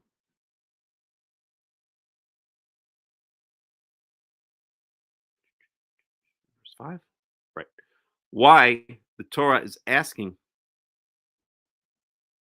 the Cohanim, here specifically the Cohanim, not to self-mutilate upon the death of a loved one. Because to self-mutilate on the death of a loved one would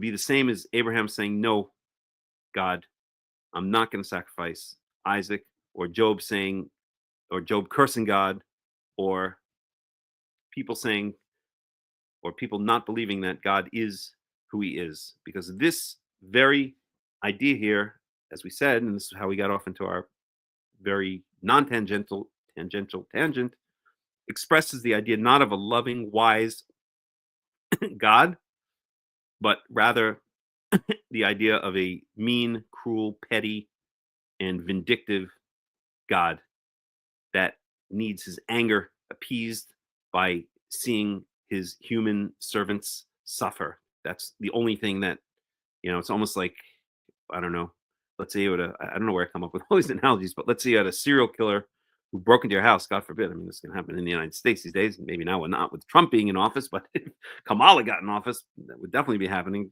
But let's say a serial killer breaks into your house and he wants to kill you, and instead you say, no, just here, I'm going to put on a horror movie, and maybe that'll satisfy your bloodlust.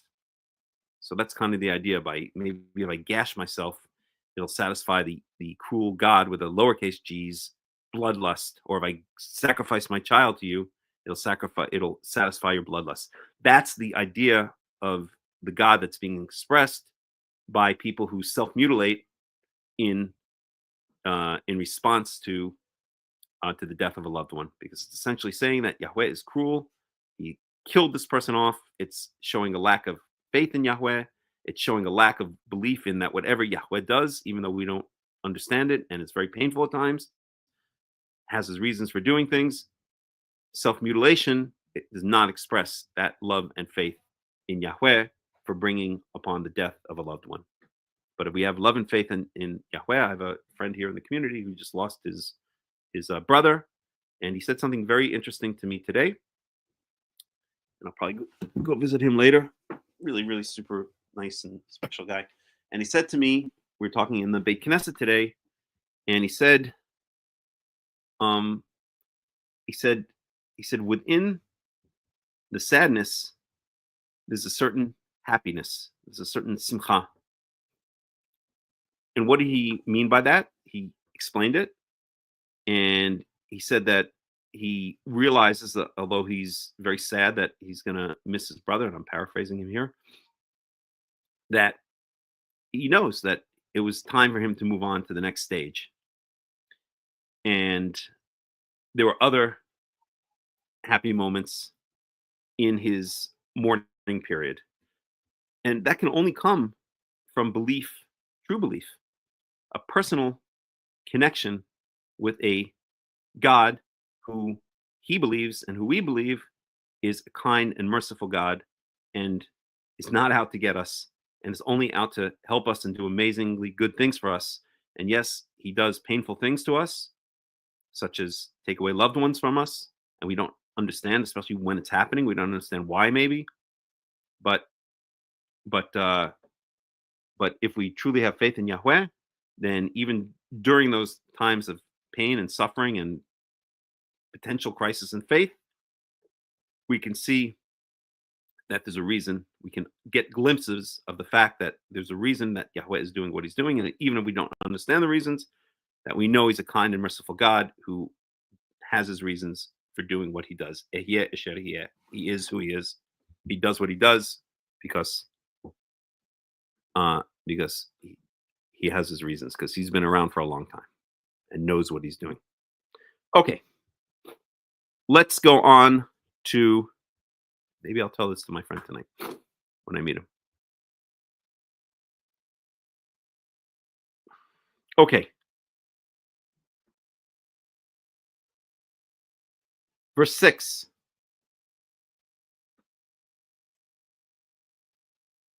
I just want to remember this verse. It's 21:5. Okay, verse 6. Kedoshim i'u le'Elohechem. So remember, we said that Leviticus chapters 17 through 26 are called by the secular scholars the holiness code, because we have a repetition often of this phrase of "you shall be holy because I am holy." In this case, you shall be holy to your God. Not you shall, they shall be holy to their God. Who is the they? The Cohanim, the priests. V'lo halalu shem Elohehem, and they shall not profane the name of their God. And remember, we said in the Torah the word profane, or really the true meaning of the word profane is not curse out or something like that. It's not profanity. Profane means make common that which is special.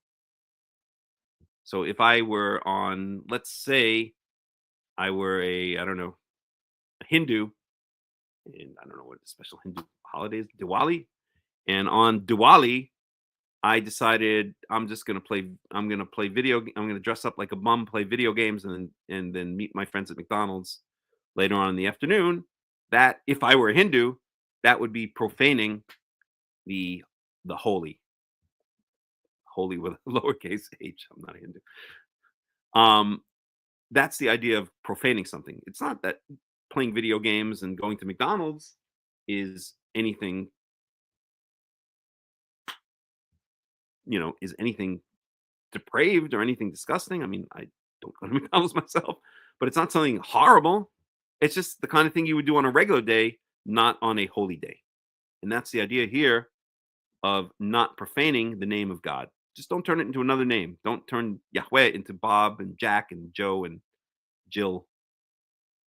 Ki et ishe Yahweh lechem Elohim him makrivim hayu kodesh. Because why should they not profane the name of God? Because they bring the fire offerings.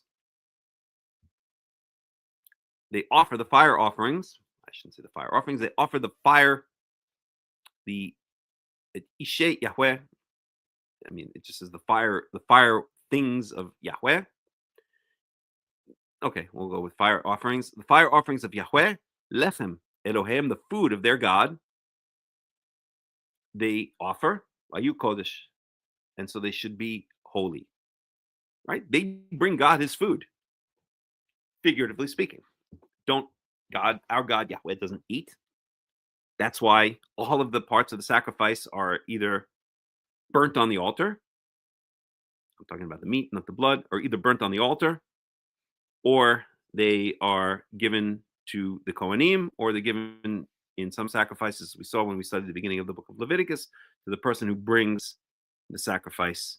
And in certain cases, they are fully burnt on the altar, or in certain cases, parts of the animal are brought out to the are thrown on the dung heap, etc. But for the most part, the food of God is eaten by either the person who brings the sacrifice, or let's start from the top down, from either the Kohen, or it's either consumed on the altar, meaning it's burnt on the altar completely. It's given to the Kohen, or it's given to the person who brings the sacrifice. So when we say the food of God, and there's a phrase that repeats itself often in the Torah, which is reach nichoach, usually translated as sweet-smelling scent, the idea that these sacrifices are sweet-smelling scent to Yahweh.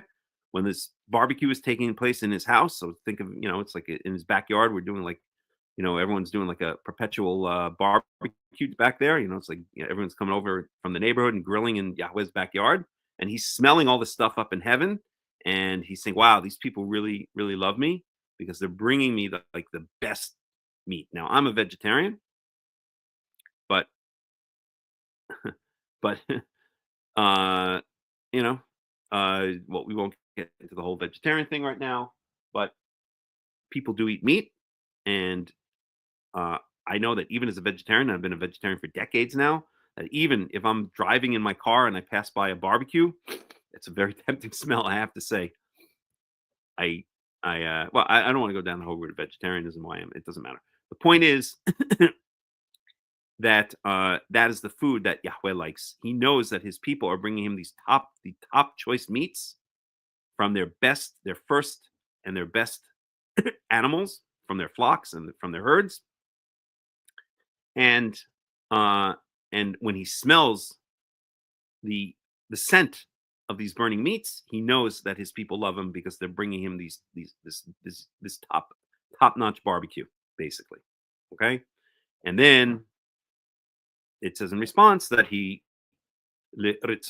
that in response he will be amenable to them, or they will find favor in his eyes. It's often translated as, not a good translation, but that's the way they usually translate it. Okay.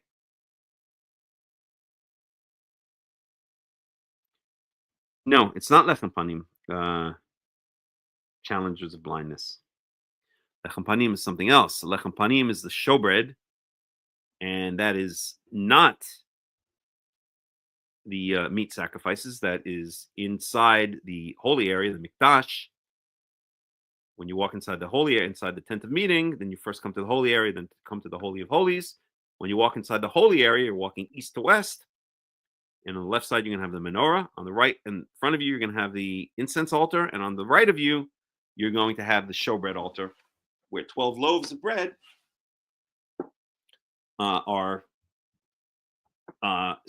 sit to rest. So no, when it says here the lechem Elohim, it clearly says here Ishei Yahweh, the fire offerings, or the things that are brought that are grilled, the things that are put to the fire of Yahweh, which is the food of their God. So it's clearly talking about the meat sacrifices in the altar out in the courtyard, not talking about the showbread, the lechem panim. Okay, let's go on.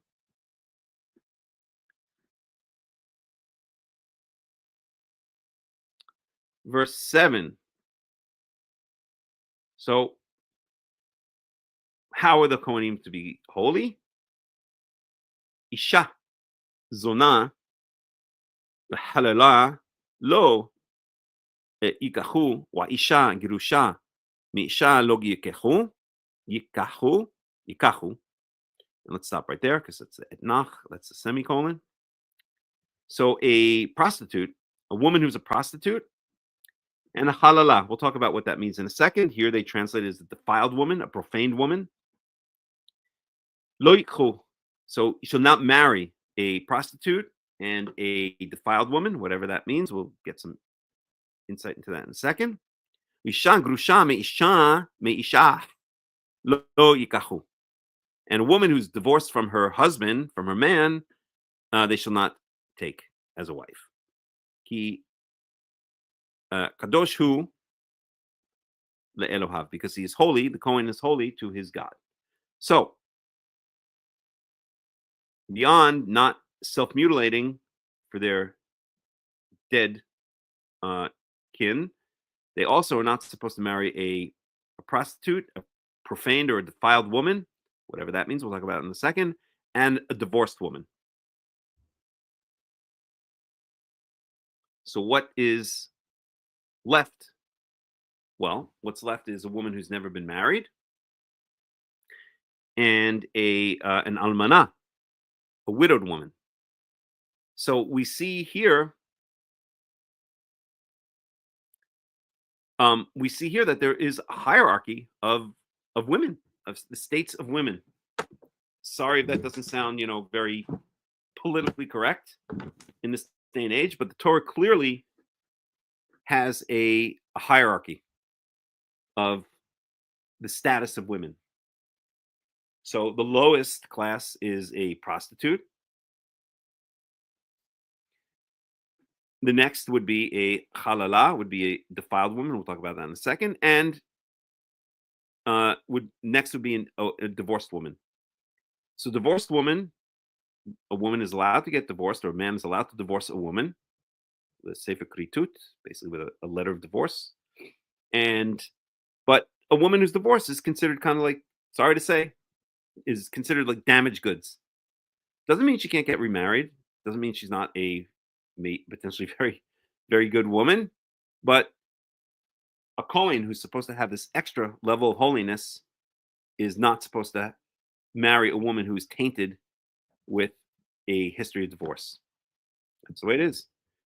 So what's less reviled is maybe too strong a word, but what is less we'll just go with reviled. No, reviled is too strong a word. So maybe the zonah is reviled, the chala maybe less so, the grusha is tainted. So what's less tainted? We don't see almanah. Why is an almanah not considered as a woman who's an almanah? I'm sorry, almanah is a widow, not considered as tainted as one who's divorced? Because in the case of being divorced, the implication there is, well, she something caused her husband to get rid of her. May not always be the case, but that's the implication here. But with a woman, she didn't do anything wrong. Her husband died. Her husband didn't say, "Get enough of you, woman, out of my house. I can't take it any longer." Her husband died, so that is not forbidden in this list here. Let's go on, and then we'll talk. Then we'll get some commentary.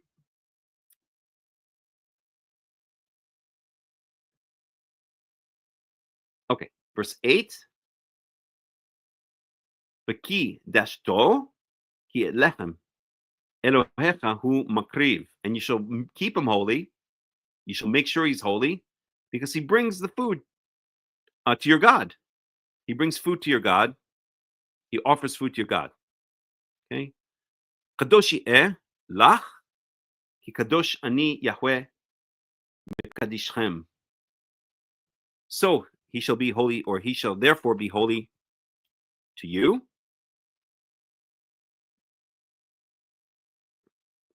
Ki kadosh ani Yahweh mekadishchem, because I, Yahweh, the one who makes you holy, am myself holy.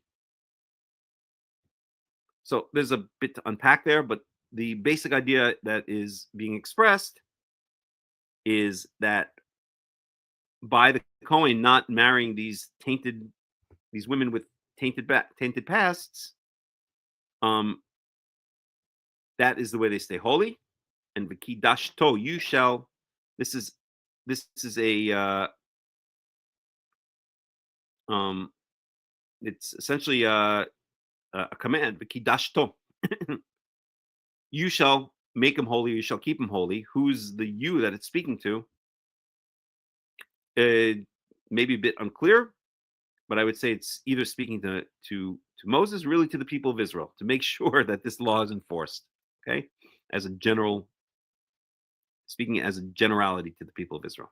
Okay, because he brings forth the food of your God. Who's the your God? It's in the singular. Elohecha doesn't mean all of your gods, but the Torah really, once you get into biblical Hebrew, you'll see that the Torah is not consistent in either number or gender.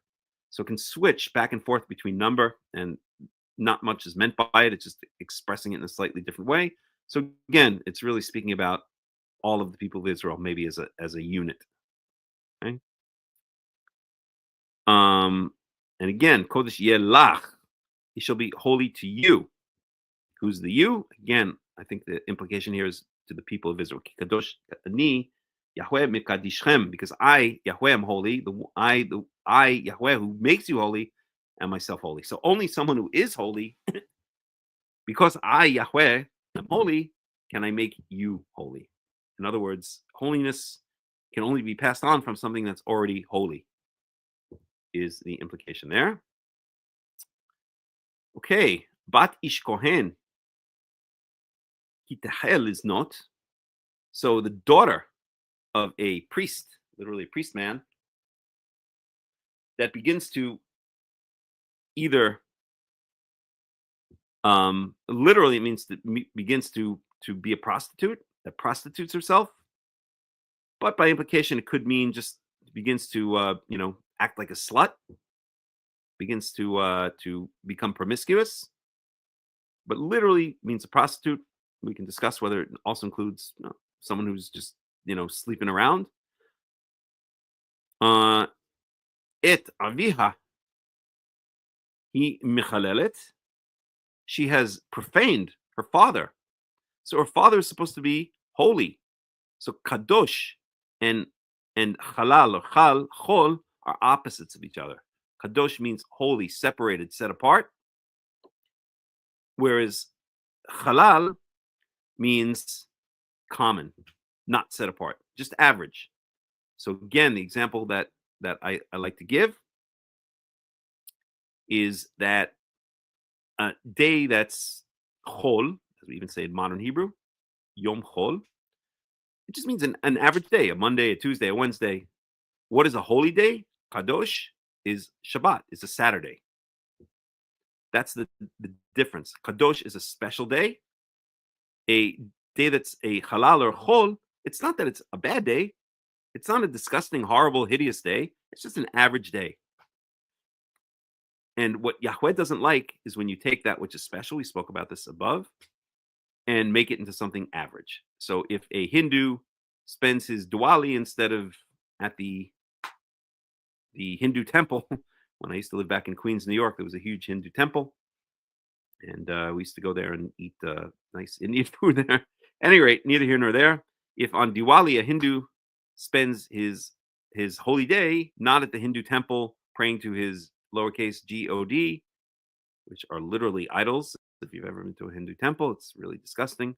But instead, plays video games and then goes with his friends to McDonald's, then he has, as a Hindu, made the holy into the profane. It's not that there's anything wrong with going to playing video games and eating at McDonald's. I personally don't do any of that stuff myself, but it's an average thing that people do. But you don't do that on the holy day. You don't do it on a holy day. And that's the idea here, that if the daughter of a Kohen has started to prostitute herself, she's taken something that is holy. The Kohen is holy.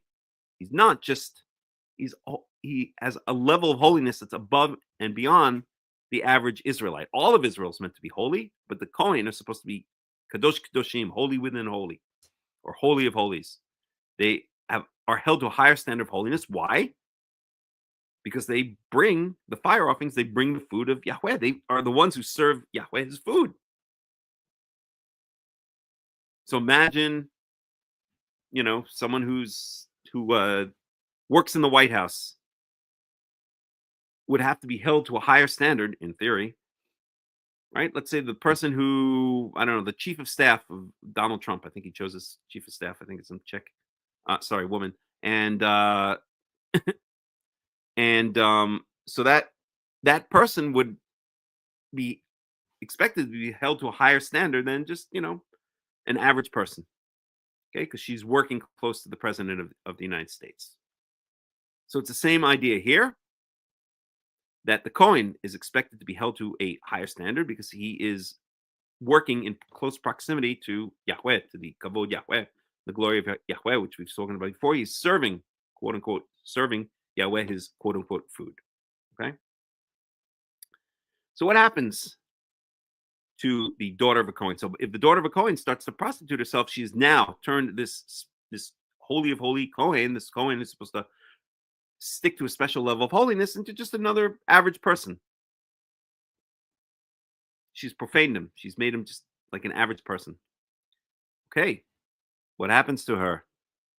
Ba'ish Yisaref. She shall be burnt in fire. Death by fire. That is punishment for a Bat Kohen who acts like a slut. And lest it seem too harsh. Yeah, I know. It was just an analogy, Mariana McDonough. And lest it seem too harsh, I point you to one of the great gurus of our modern times, and that's Al Bundy. So I went through a number of Married with Children phases. I think it's a brilliant show and hilarious. And we know that Kelly was a slut, basically, at least according to Bud and basically everyone else in the family. She was, in theory, a slut. But what would happen, and by going around sleeping around with all the neighborhood, it's not clear she really did. It just kind of like a second, please. Phone call. Get rid of that for a second. But that was the reputation she had. So whatever. I think the show is kind of implies that she really was a lot more prude than she was portrayed to be in the show. But that's neither here nor there. The point is that she was an embarrassment. She was a shame to her father, to Al, who was a very manly man, right? Very prideful. She shamed her father Al by his daughter, by knowing that his daughter was sleeping with the whole neighborhood and the whole school. So what would Al do when one of Kelly's boyfriends came over to the house?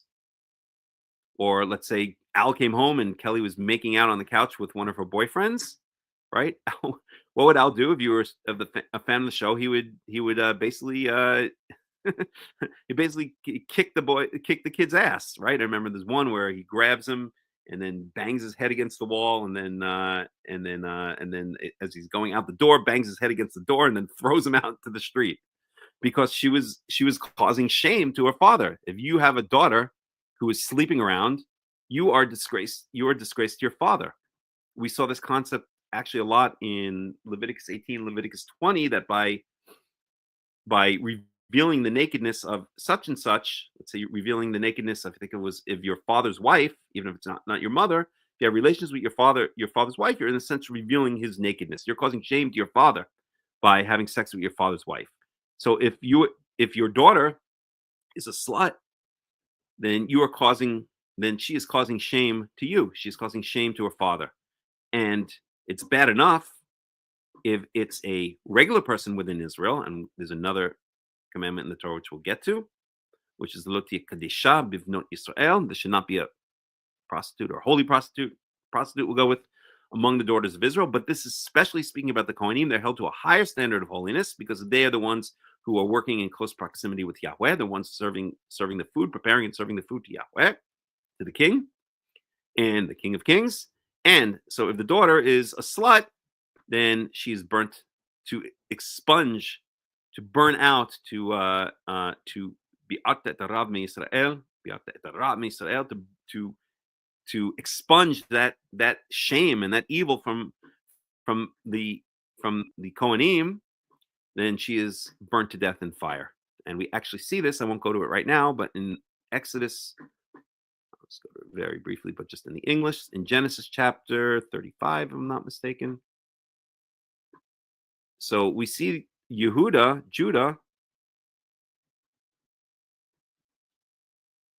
No, it's after this. 5. Whoa, what's this number? 36. No.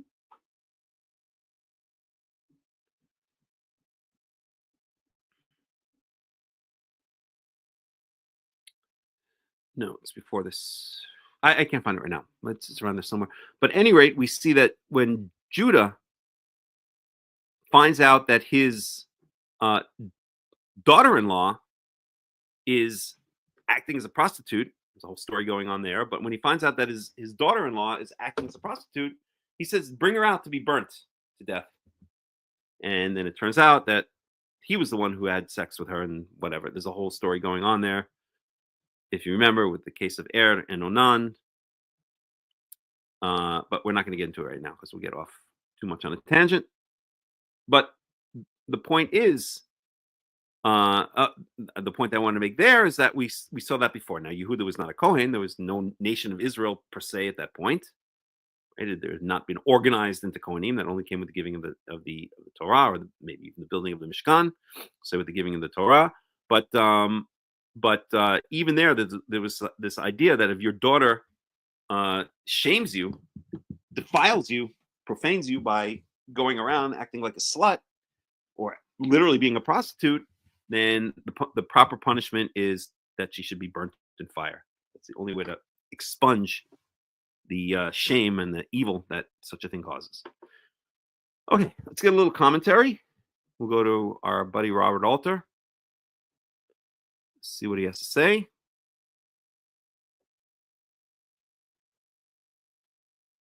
Let's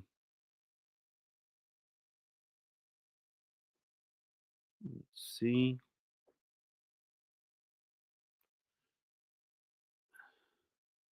I think we got up to their baldness. Okay, so here we're talking about verse 5.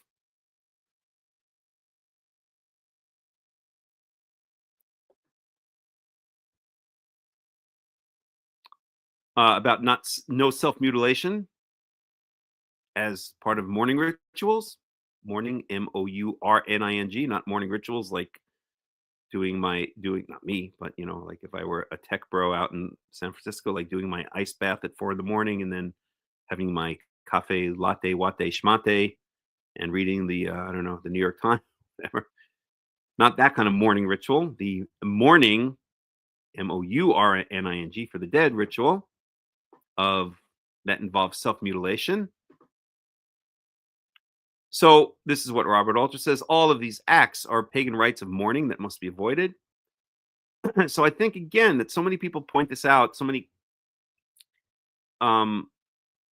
commentators point out that these are pagan rites of mourning, and it's true, but they don't explain why these are pagan rites of mourning. So we went into that, my explanation of it, and I think it's on target. But right, it's because why would people self-mutilate? Because they think of their false god as cruel and mean and despising human beings, that and an angry god that must be appeased. I remember I did see the movie, I think, but I remember my parents always used to love this movie when I was growing up. They would put on every so often, called The Gods Must Be Angry, I think it's called. It was called The Gods Must Be Crazy. I don't know. I can't remember. Gods Must Be Angry? Hold on. Let me look it up for a second. The Gods Must Be Crazy, I think it's called, actually. So forget it then. Gods Must. Coke bottle falls from the sky or something like that? No, not Spotlight Search. The Gods Must. Yeah, The Gods Must Be Crazy. That was it.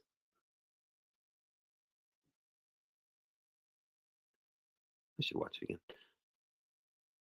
Okay. Anywho, so not The Gods Must Be Angry, but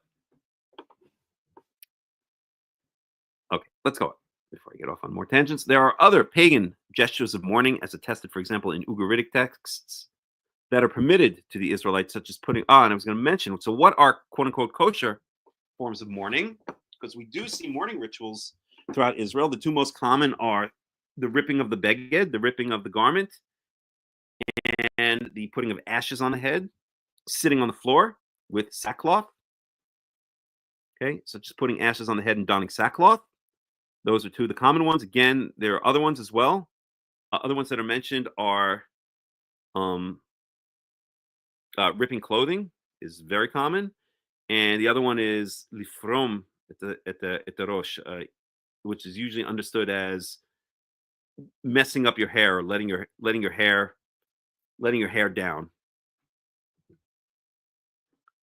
At any rate, presumably the acts stipulated here are prohibited because they entail disfiguring some part of the body. Okay, and that's what we spoke about. Okay, God's bread. As elsewhere, lechem is a cynic doche for food.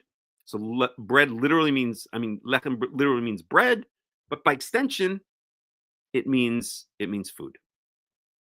Okay. So here we get to our verse that we just read. No, not the one we just read, but before it. So Isha zonach v'chalala. So let's first of all see how Robert Alter translates this one. So 7. So woman degraded as a whore, they shall not take it as a wife. And a woman divorced from her husband, they shall not take as a wife, for he is holy to his God, and you shall deem him holy, for he brings forward God's bread. He shall be holy for you, for I Yahweh, who hallows you, am holy. Okay, so it's interesting. It's actually a very interesting translation. So he's basically translating this as a phrase, zonah v'chalala, not as two different types. So often, chalala is considered a woman. Well, in rabbinical Judaism, it's considered a woman. Chalala is, I can't remember. I'll have to look it up. But at any rate, these are considered two different statuses, a zonah and a chalala. But here Robert Alter is translating it as a single phrase. So he's translating that as a woman degraded as a whore. So he's basically saying there are only two statuses. So the rabbis usually interpret this as a prostitute, a profaned woman, and a divorced woman. But Robert Alter, very interestingly, is translating it as only two statuses and saying that these two words, zonah v'chalala, mean a woman who's profaned as a prostitute.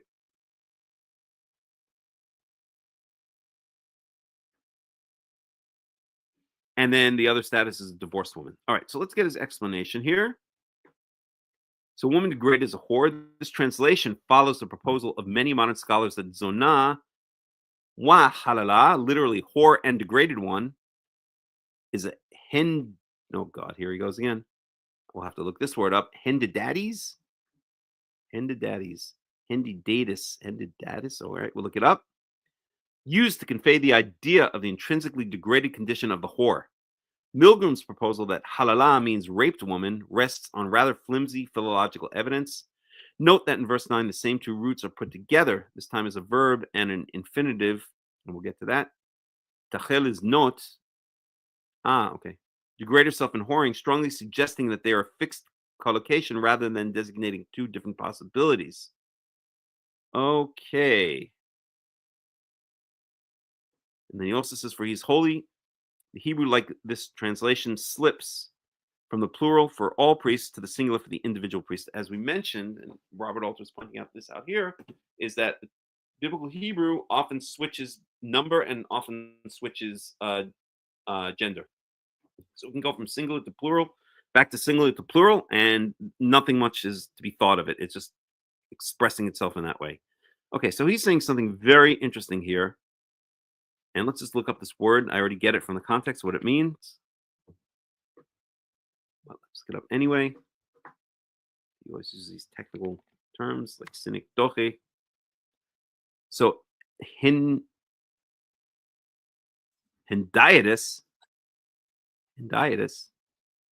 One more time.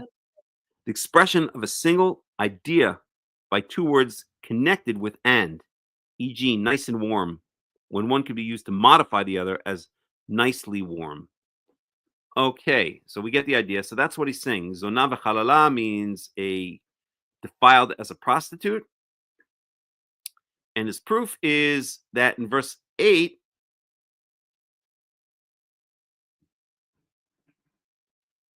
okay, so he sees the words used together, and clearly here, ubat ish kohen ki techel is not that will the daughter of a man who is a kohen, a priest man, who shall profane herself by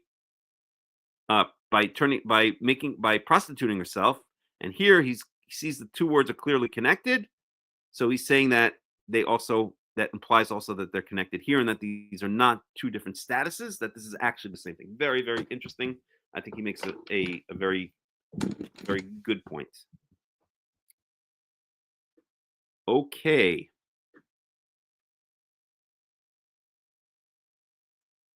So we read up to there.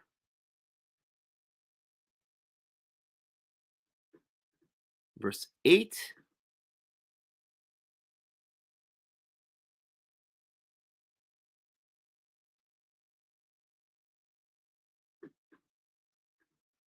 Okay. So verse 8 is,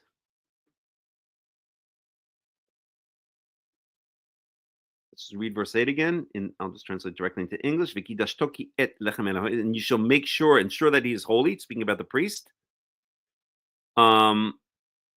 Because he brings the food of your God, he brings forth the food of your God. Holy shall he be to you, for you, because I am holy. I, Yahweh, who makes you holy, am myself holy. Okay, so what does Robert Alter have to say about that one? The verbal motif central to the holiness code is here redoubled as the text concentrates on the priests, the very heart of the holiness that is to extend to the entire people. So again, he's making a very important point here. Let's move around my position here. And that point is, as we said, we were saying it before, essentially, that while all of the people of Israel are kadosh, are holy, the priests are in a sense kodesh kodeshim, they're holy of holies. Okay, the very heart of holiness that is to extend to the entire people. So the priests have a special level of holiness, as we see from these laws here. They're not allowed to become ritually impure for anyone but the nearest of their kin. They're not allowed to carry out these pagan mourning rituals. They are not allowed to marry a prostitute or a divorced woman. They are not, and if their daughter sleeps around, then that daughter is to be burnt by fire. So we see that the priests are held to a special level of holiness. And that's essentially what this part of Leviticus 21 is dealing with. From verse 1 down to verse 9. Okay, we'll go on. Go for another half an hour or so. Any questions, any comments?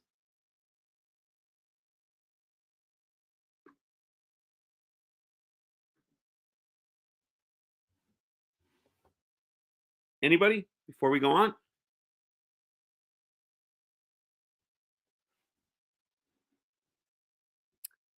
Okay, let me take a break for a minute. I'll put up a song and we'll be right back. I just need to drink a little water and stretch. Be right back.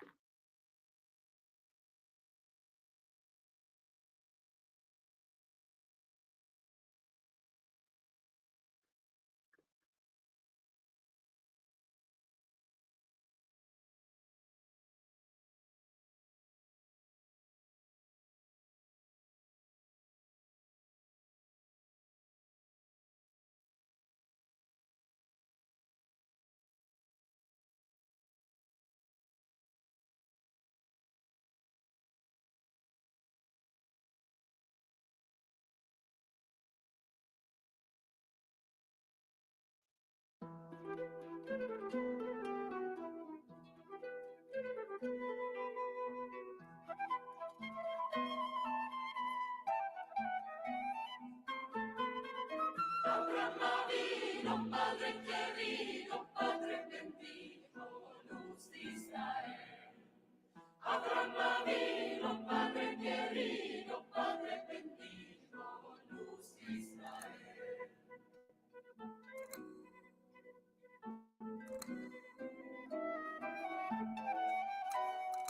Cuando el rey Nimrod al campo salía, vino en el cielo y en la estrellería, miré todos los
Los meses quería, ia caminando por campos en viñas, y a su marido no le descubría, topó una mara y parería. Abraham vino, Padre querido, Padre bendito, luz de Israel. Abraham vino, Padre querido, Padre bendito, luz de Israel. Abraham vino, Padre querido, Padre bendito, luz de Israel. Abraham vino, Padre querido, Padre bendito, luz de Israel. Abraham vino, Padre querido, Padre bendito, luz de Israel.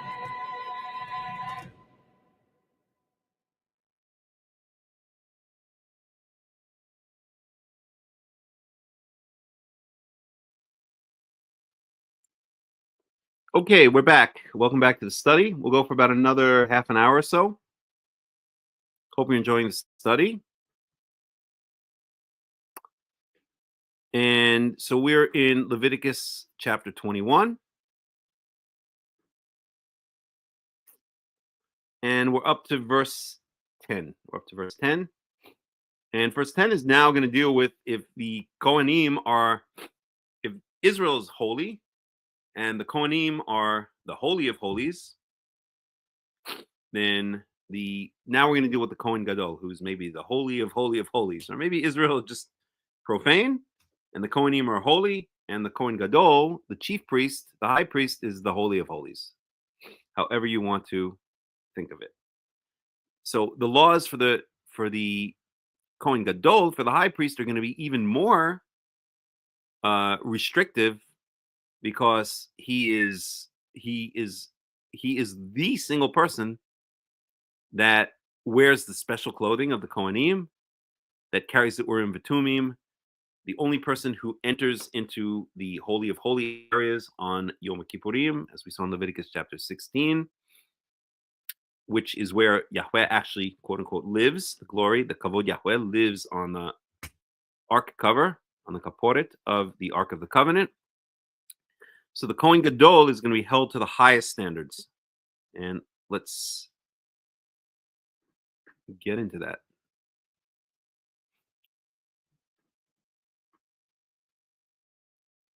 So we're in Leviticus chapter 21, verse 10.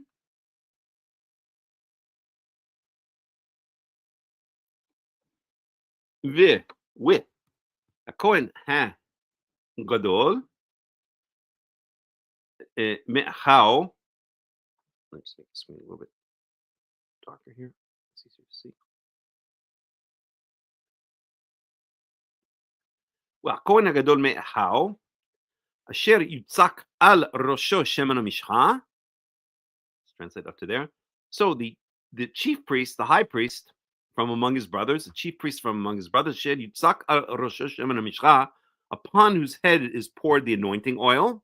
We know when the high priest is anointed. We saw this explicitly in Leviticus 10. No, 10 was Dotan and Avion. Yeah, around there. At any rate, so the anointing oil is poured upon his head, umile et yado, and takes his role, or takes up his office, l'bosh et habigadim, wearing the clothing, and that means the special clothing. The special clothing of the Kohen Gadol, which we learned about back in Exodus, which consists of, so we have the, I'm not going to remember all of them. Michnas, and then on top of it the ketonet, and then the ma'il, and then the ephod, and then on the ephod is the choshen mishpat, and in the choshen mishpat somewhere is the urim v'tumim, and then he has the mitznefet, and then he has the tzitz, and then he has the chagurah, the belt around the sash. So he has all these special clothes that only the Kohen Gadol wears, that only the chief priest wears. So Rosho, so what are his rules? Rosho lo yifra. Ubigadao lo yifrom. So there are a number of different ways to translate this, and this is not 100% clear. Often it's understood as he shall not let his hair grow long or let his hair loose, and he shall not allow his clothes to get ragged. Okay, let's see how we're going to get a number. This is one of these phrases or verses that are going to be that no one knows exactly how to translate. So we're going to get a number of different translations. Let's check Robert Alter's first. So this is verse 10.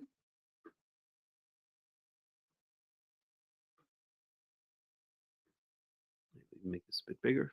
See? And the priest exalted over his brothers on whose head the anointing oil has been poured and who has been installed to wear the garments shall not dishevel his hair nor rip his garments. Okay. And there's a comment on that. We'll check in a second. Now let's look at, let's say this again. Okay. Now let's look at Everett Fox and see his translation.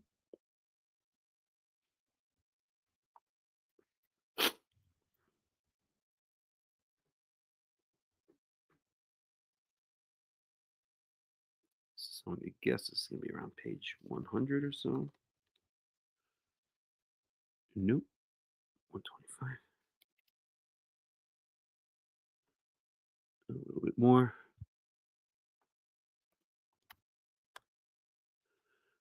Close enough. All right. So Leviticus 21:10. So Everett Fox is some translation. Now the priest that is greater than his brothers, who has poured on his head the oil of anointing and has been mandated to dress in the garments, his head he is not to bear, his garments he is not to tear. Okay, so Everett Fox's head he is not to bear, his garments he is not to tear. And it's very interesting. He makes this, I believe, intentionally to rhyme, because in the Hebrew is not into rhyming. Hebrew poetry is not into rhyming at all, but it is into words that sound similar. And here we have Rosho lo yifrav ubigadav lo yifrom. So brilliant translation. So again, Everett Fox's his head he's not to bear, his garments he's not to tear. And Robert Alter shall not dishevel his hair and not rip his garments. So they're both agreeing on the rip his garments, but Robert Alter says not dishevel his hair, whereas Everett Fox says not bare his hair. In other words, not uncover his hair. Let's get one or two more translations on that one. Let's look at the NIV.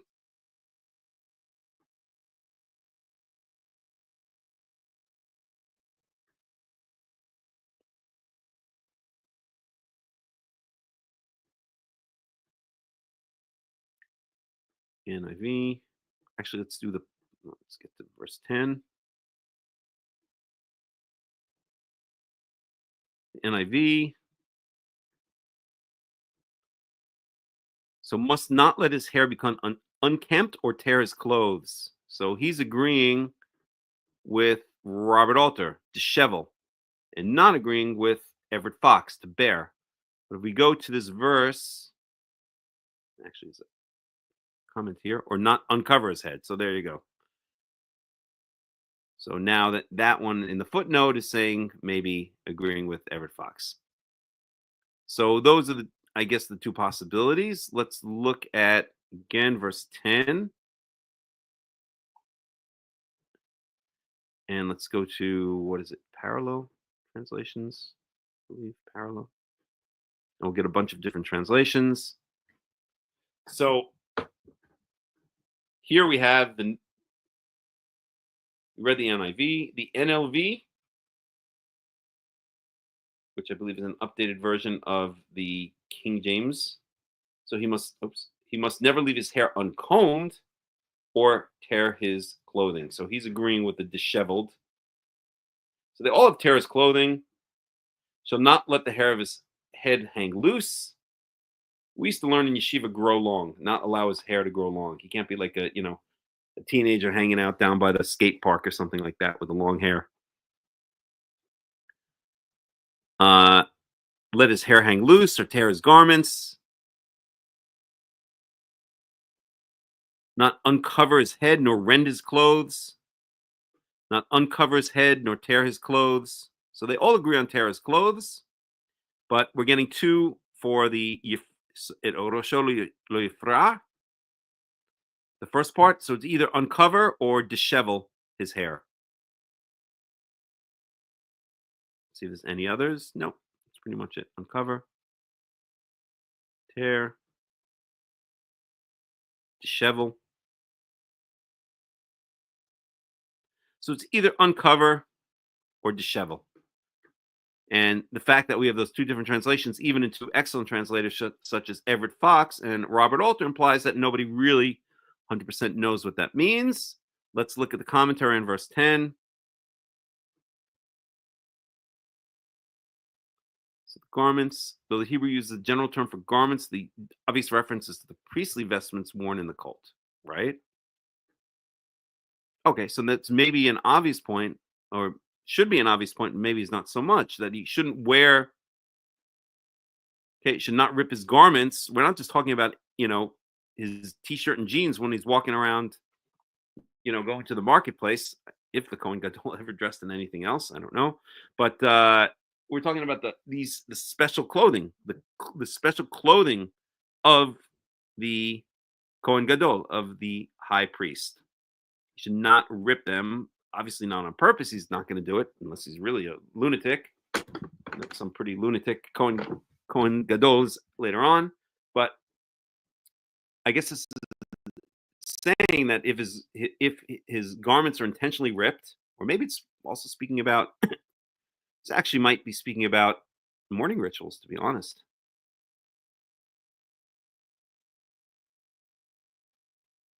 Yeah, this actually, I think, is speaking about mourning rituals per se. Okay. I'm surprised none of the commentaries mention it. Wait a second. Does Robert Alter mention that? Oh, he does.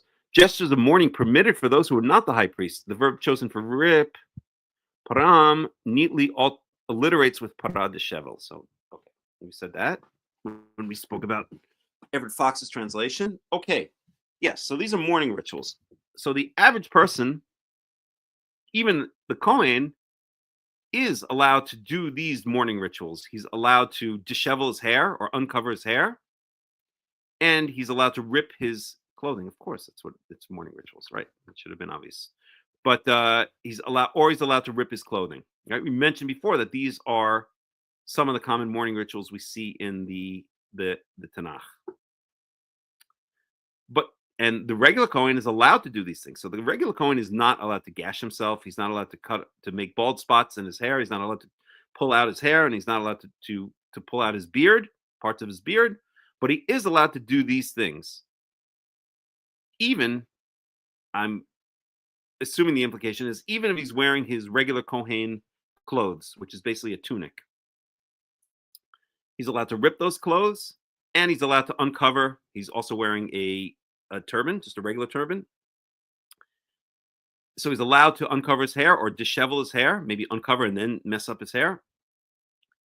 And he's even allowed to rip his clothing. That's for regular Kohen. But the Kohen Gadol, and these are acceptable mourning rituals in the Torah.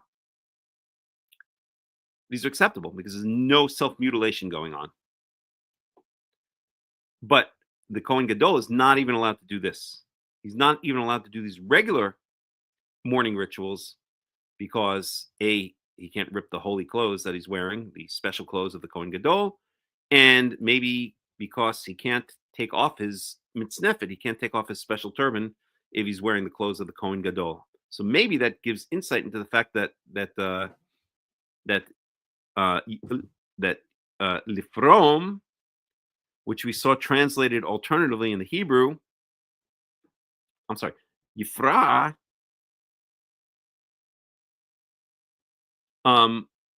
maybe this implies maybe it implies that the translation of disheveled is not the correct one, and that the translation of making his hair bare, bearing his hair, in other words, taking off his hat, is the correct one, because then it would make sense. Then in both cases, it would be speaking about the clothes of. I think that makes sense. It's making sense to me. Oh, I should write that up when I finally get together my entire commentary on the Torah. Of course, it. I won't say of course, but now it seems to make sense. Because what's the context here? The context is the wearing of these special garments. So let's translate this whole verse again and see how the whole thing fits. So the Kohen who is exalted above or is greater than his brothers, upon whose head is poured the anointing oil, and takes upon the role or takes upon the office, which includes of Lilbosh et habigadim, which includes dressing or wearing the special garments of the Kohen. Literally just says the clothes, but the context there is the special garments of the clothing. So then it would make sense that these rules here have to do with anything that would affect that clothing. So the Rosho lo yifra, so shall not bear his head, he shall not take his hat off, his turban, his mitznefet off. Ubigadav lo yifram, and he shall not rip his clothing. So this is having to deal with the clothing of the Kohen Gadol. And so I guess the better translation is to make his head bare, because he can't even take that hat off, because that is part of his uniform. He would be no longer dressed as the Kohen Gadol, and he always has to be, at least when he's in service, dressed as the Kohen Gadol. I guess you could say in the case of disheveled, in order to dishevel his hair, he first has to take off his hat. So maybe disheveled by extension, but lifra, para means like wild. Okay, I guess it can go either way. But the connection there is to the clothing. He can't either take off or dishevel his hair, take off his hat or dishevel his hair, because in either case he would have to take off his special turban, and then he would now no longer be dressed in the clothing of the Kohen Gadol. And that's the point there. That's the real point that's being spoken about, or that's being focused on there, is the clothing of the Kohen Gadol. Okay, we're going to go another maybe 5 or 10 minutes, and then we're going to end. Verse 11, V'al kol nafshot met lo yavo la'aviv la'aviu. I'm sorry, lo yavo. Let's translate up to there, that first verselet. So for any dead person, he shall not approach. In other words, he's not allowed to be in the proximity of any dead body. We saw that in the case of the regular Kohen, he's not allowed to be in the proximity of any dead body except for his close of kin, his mother, his father, his son, his daughter, his brother, his sister. Okay, unmarried sister. But for the Kohen Gadol, le'aviv limo lo itama, even for his mother and his father and his mother, he shall not become ritually impure. So he can't even really carry on the normal mourning rituals. In other words, come in proximity of the dead bodies of his own mother and father. That's how serious it is. That's how important it is that the Kohen Gadol, who is the Kadosh Kadoshim, the Holy of Holies, goes into the Holy of Holies, and therefore I guess is the Holy of Holies. That's how important it is that he not come into a state of ritual impurity, that he not get the cooties by coming in proximity to the dead bodies of even his own mother and his father. Okay?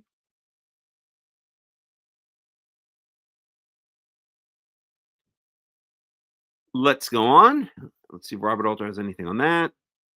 So the contamination of the corpse would be conveyed to him if he were to enter any enclosed space in which the corpse was without. We spoke about that earlier. We learned about that earlier in Leviticus. Doesn't just have to touch the dead body, even if he's in the same room or the same tent as a dead body, then a person acquires the cooties, acquires ritual impurity. Just think, if you were in the same room as a corpse, wouldn't like you start feeling like icky, like that ickiness is sticking to you? It's all very logical and common sense. People make this rabbinical Jews especially make this idea of ritual purity and impurity into this mystical, magical thing. It's not at all. It's just common sense, man. It's so simple and straightforward, honestly. Okay, the syntactic positioning of the two nouns at the beginning of the clause suggests not even for his father and for his mother, which is the way we translate it. Okay.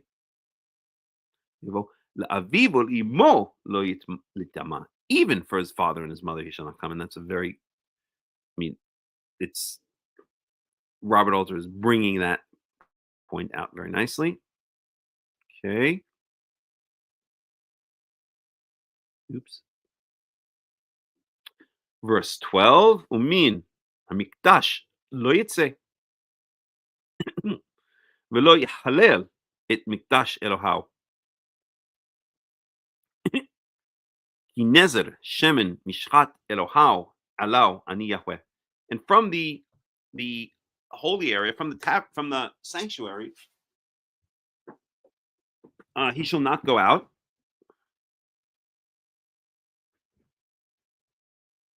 Velo yichalel et mikdash Elohau, and he shall not defile. I'm sorry, not profane the sanctuary of his God, the holy place of his God.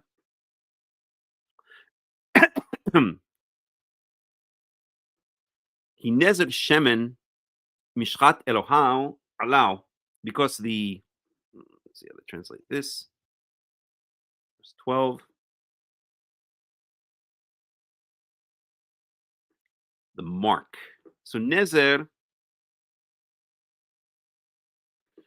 No, this is a tough one to translate. Let's see how Robert Alter deals with that one. This word nezer, verse 12. So first of all, Everett Fox translates the whole thing as, from the holy shrine, he's not to go out, that he not profane the holy shrine of his God, for the sacred oil of anointing is upon him.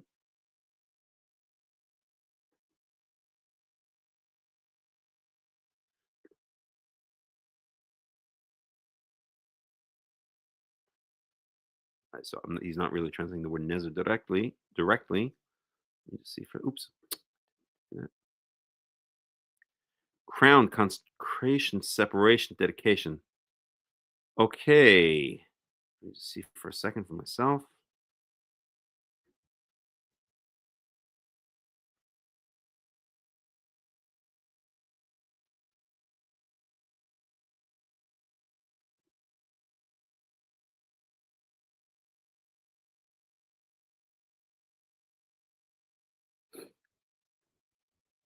So nezer is a crown, really. That's the basic meaning of the word, the underlying meaning of the word.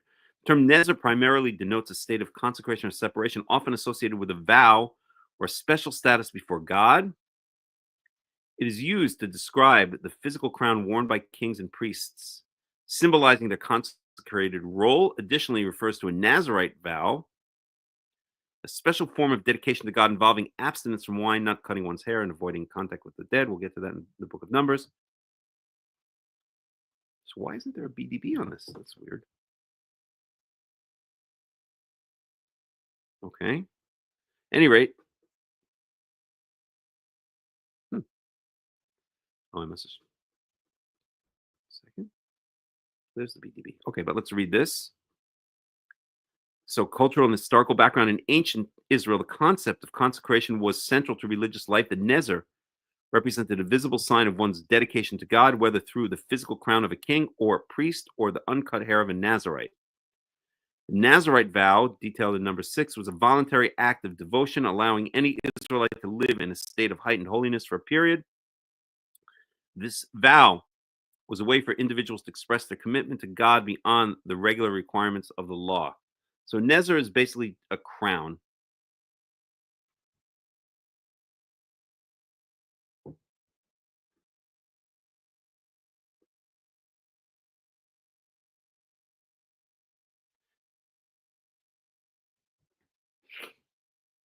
Okay, and we even see it used when it's describing the priestly garments. Let me just look at this for 1 second.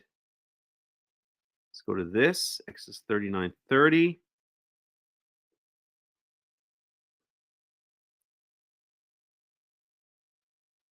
So Yasu et tzitz nezer a kodesh. So the tzitz is I think they call the diadem, the plate. Nezer a kodesh. Okay, so they made the plate of the holy crown of pure gold and wrote upon it a writing. So this is okay. This is just fine. I don't want to get off track too much, but just for my own edification here, really. Yasu et tzitz nezer hakodesh. Zahav tahor v'yichtavu alav miktav pituchei chotem. I just want to check one more thing.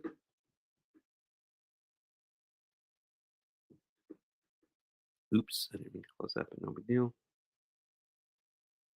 Okay.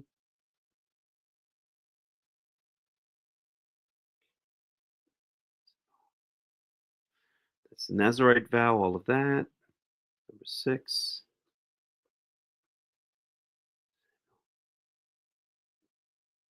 So 2 Samuel, verse 10. Let's look at that for a second.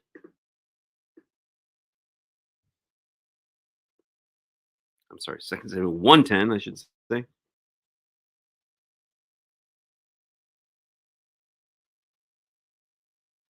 Okay, so this is talking about, let's look at this, 2 Samuel 1:10.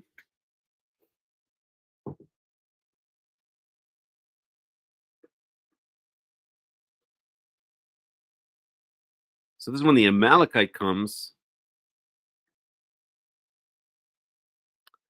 Okay, so an Amalekite, Saul requests this Amalekite youth to kill him because he's had enough. And then here in verse 10, so I stood, this is the Amalekite youth speaking, telling David, so I stood beside him and killed him because I knew that after he had fallen, he could not survive. And I took the crown that was on his head and the band on his arm and brought them here to my Lord. This is the Amalekite youth speaking this to David. David ends up killing this Amalekite youth for putting his hand, for killing the anointed one of Yahweh, who was Saul. At any rate, here we have the word crown that was on his head, talking about the crown that was on Saul's head. And in Hebrew, that indeed is the word that's used there is nezer. So Samuel 1:10. In Hebrew, okay, amod alau, wa'ah, amotehu, amotetu, ki yadati ki lo yechieh achrei niflo, wa'ekach hanezer asher al rosho, wa'etz'ada asher al zro'o, wa'aviem el adoni hena. So that's in Hebrew, and here we have the word nezer. Right here, hanezer. So there's the crown that was on, oh God, I changed positions, that was on Saul's head. That's a Amalekite youth after he kills Saul. He helps Saul fall on a sword, essentially. He takes the crown and then he brings it along with a bracelet to David to prove that he killed Saul, or it's basically an assisted suicide. Okay. All right, let's unwind a little bit. Very interesting.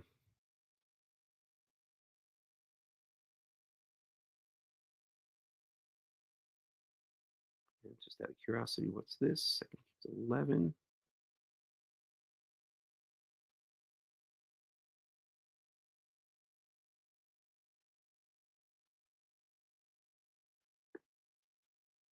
I think it's 11:12.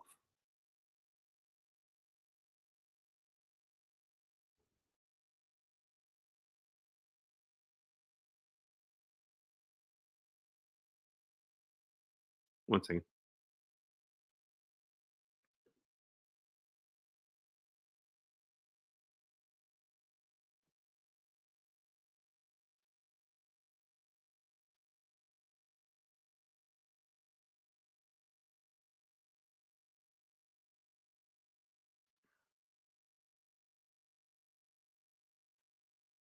Okay, got it. All right, so let's now go back to Leviticus 21. We'll start wrapping up for today.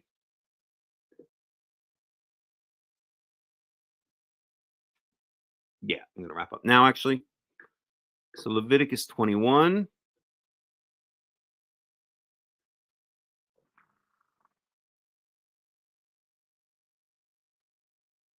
Hebrew.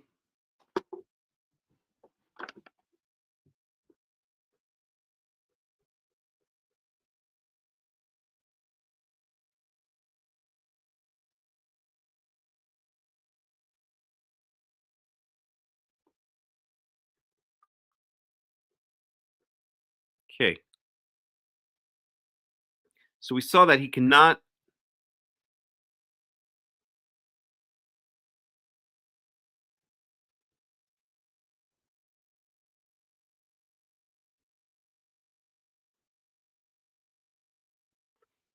Okay, so literally he cannot leave the holy area, the area of the tabernacle. And we'll talk about that, what that really means in a second. Ki nezer shemen mishchat Elohau allow, because the crown of the anointing oil of his God is upon him. It's the same phrase that we saw before, right? Shemen mishcha, up here, the anointing oil for here. The reason that he can't rip his clothing and take off his hat to dishevel his hair, and dishevel his hair. So here it seems like Nezer, the crown, that's being referred to figuratively is the oil, the anointing oil that's poured on his head. So when it's poured on his head, it's like a crown. It's on his head. So I think that's the idea that's being that the Torah is attempting to get across here. Nezer shemen yishchat Elohav, literally the crown of the anointing oil of his God.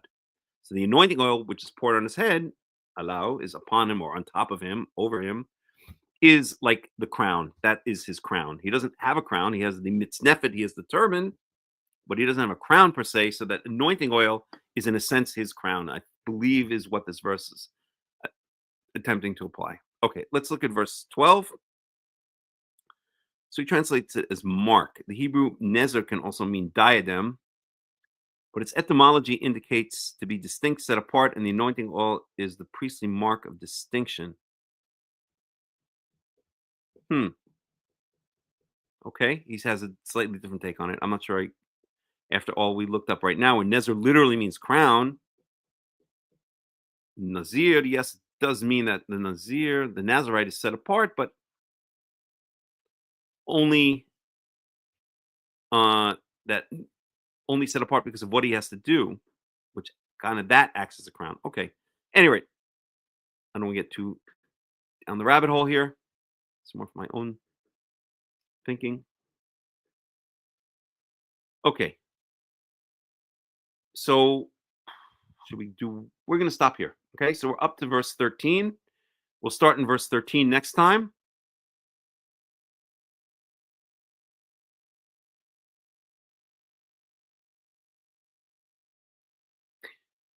No, we can go through really quickly and get down. So, Behu isha bebituleha yikach. So he shall take only a virgin, to make a long story short. So the Kohen Gadol is only allowed to take a virgin. We saw that the irregular Kohen doesn't have to take a virgin because he can also take an almanah. He can take also a widow. But the Kohen Gadol, the chief priest, has to take a virgin. And here we have explicitly in verse 14, almanah ugrusha uhalala zona et ela lo yikach. Ki im bitula mi'amao yikach isha. I want to check something for myself afterwards, but I'll do that later. So a widow or a divorced woman, halala zona, and if we're going with Robert Alter's understanding of this, a prostitute who has defiled herself, these he shall not take as a wife, but rather only a bitula, only rather a virgin from among his people, yikach isha, he shall take as a wife. So the almanah, the difference here is the almanah. So the regular Kohen is not allowed to take a grusha, and a zonah is not allowed to take a divorced woman or a prostitute, but is allowed to take an almanah, is allowed to take a widow. But the Kohen Gadol is not even allowed to take a widow. He's holy of holies. So he must marry a virgin. An almanah is not an almanah of her own fault, unless she killed her husband, which I guess could happen. But in all seriousness, the husband died, and it's not her fault. She hasn't done anything on her part to cause her status, right? Her husband just, as an old history teacher, old social studies teacher of mine in the 9th grade, Mr. Barkov used to say, I was playing tennis with he was talking about how old he's getting and all his friends are dying. So he was saying, I was playing tennis with my friend the other day, and then the next week he just dropped dead. Okay, well, there's no fault of Mr. Barkov. Well, maybe it was. Maybe he shouldn't have been playing tennis with old men. But the point is that being a widow it can in no way be the fault of the woman. Being a gerusha, being a divorced woman, could be her fault, right? She takes two to tango, so she's obviously must be in most cases some cause of the divorce, but there's nothing wrong. She didn't do anything she didn't do anything wrong to become a widow. Her husband just up and died, and that's okay for Kohen, but for the Kohen Gadol, even so, it's not acceptable for the Kohen Gadol. Even if it's a woman who is a widow who did absolutely nothing intentionally to cause her status of being a widow, she's still forbidden to the Kohen Gadol. He can only take a bitula, a virgin, a woman who has never had vaginal relations with a man. Okay. ולא יחלל זרעו בעמו, כי אני יהוה מקדשו. And so he shall not profane, and again, profane means make that which is sanctified or special or holy into something that is average, something run-of-the-mill. So he shall not profane, make average his seed, his descendants, and in this case, Zar'o literally means his male descendants. Zera means Zera is seed. Zar'o means his seed. Seed means literally means the semen, the sperm, and so it's implying the male line, right? Because the sperm is coming out of the male.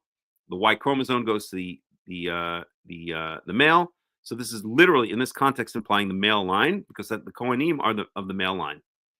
In fact, all of Israel their status is determined by the male line. That's we've spoken about many times. But he shall not defile his male seed. I'll even translate it as there, meaning his male descendants. Be'amav, among his people, ki ani Yahweh mikacho, because I'm Yahweh who makes him holy. So if he marries anyone who's a virgin, or who's not a virgin, if the Kohen Gadol marries anyone who's not a virgin, then his offspring, his male offspring in particular, will be defiled. And so if the status of being Kohen Gadol is passed down to to one of his sons, and that's the way succession as the Kohen Gadol usually occurred in ancient times. It even speaks about Aaron Ubanav, right? So it's passed down. The Kohen Gadol ostensibly would have one of his sons, his oldest son, ostensibly be the next Kohen Gadol. So if that oldest son is a product of a marriage that involved a non-virgin woman, a woman who is even by not her own fault tainted in one way or another, either a widow or a divorced woman or a prostitute, then he, in doing so, in bringing that offspring as the Kohen Gadol, he has now profaned, he's made regular, he's made average this special seed that is supposed to be the Holy of Holies, the continuation of the Holy of Holies, the high priest. Okay?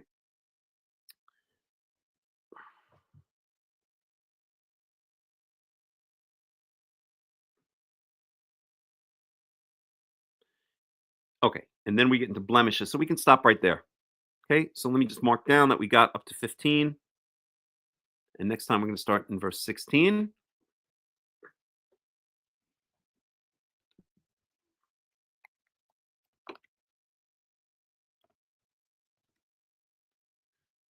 Okay. And we're going to end the study here. Hope you've enjoyed the study. I think it's been very interesting. This stuff absolutely fascinates me. I think the book of Leviticus is fascinating. It's very technical, which to me makes it even more fascinating if it's understood and studied correctly, as I've said so many times.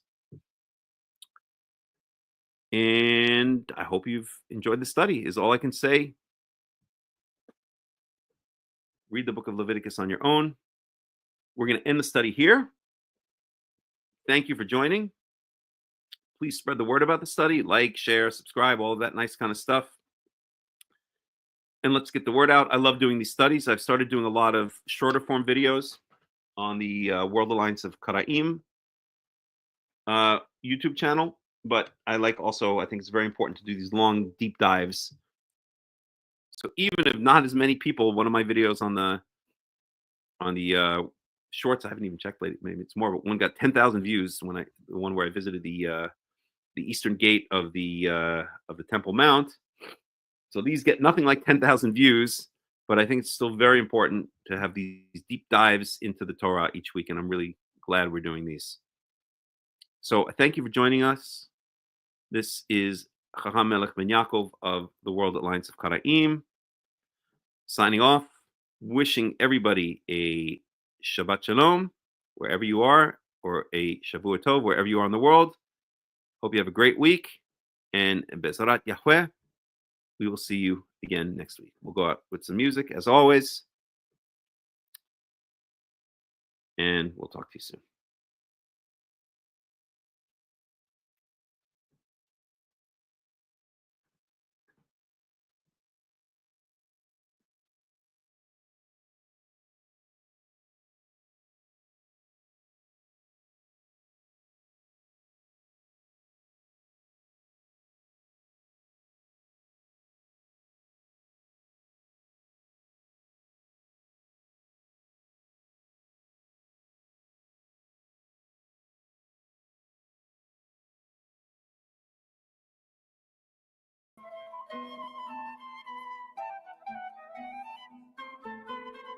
Abraham Avinu, Padre querido,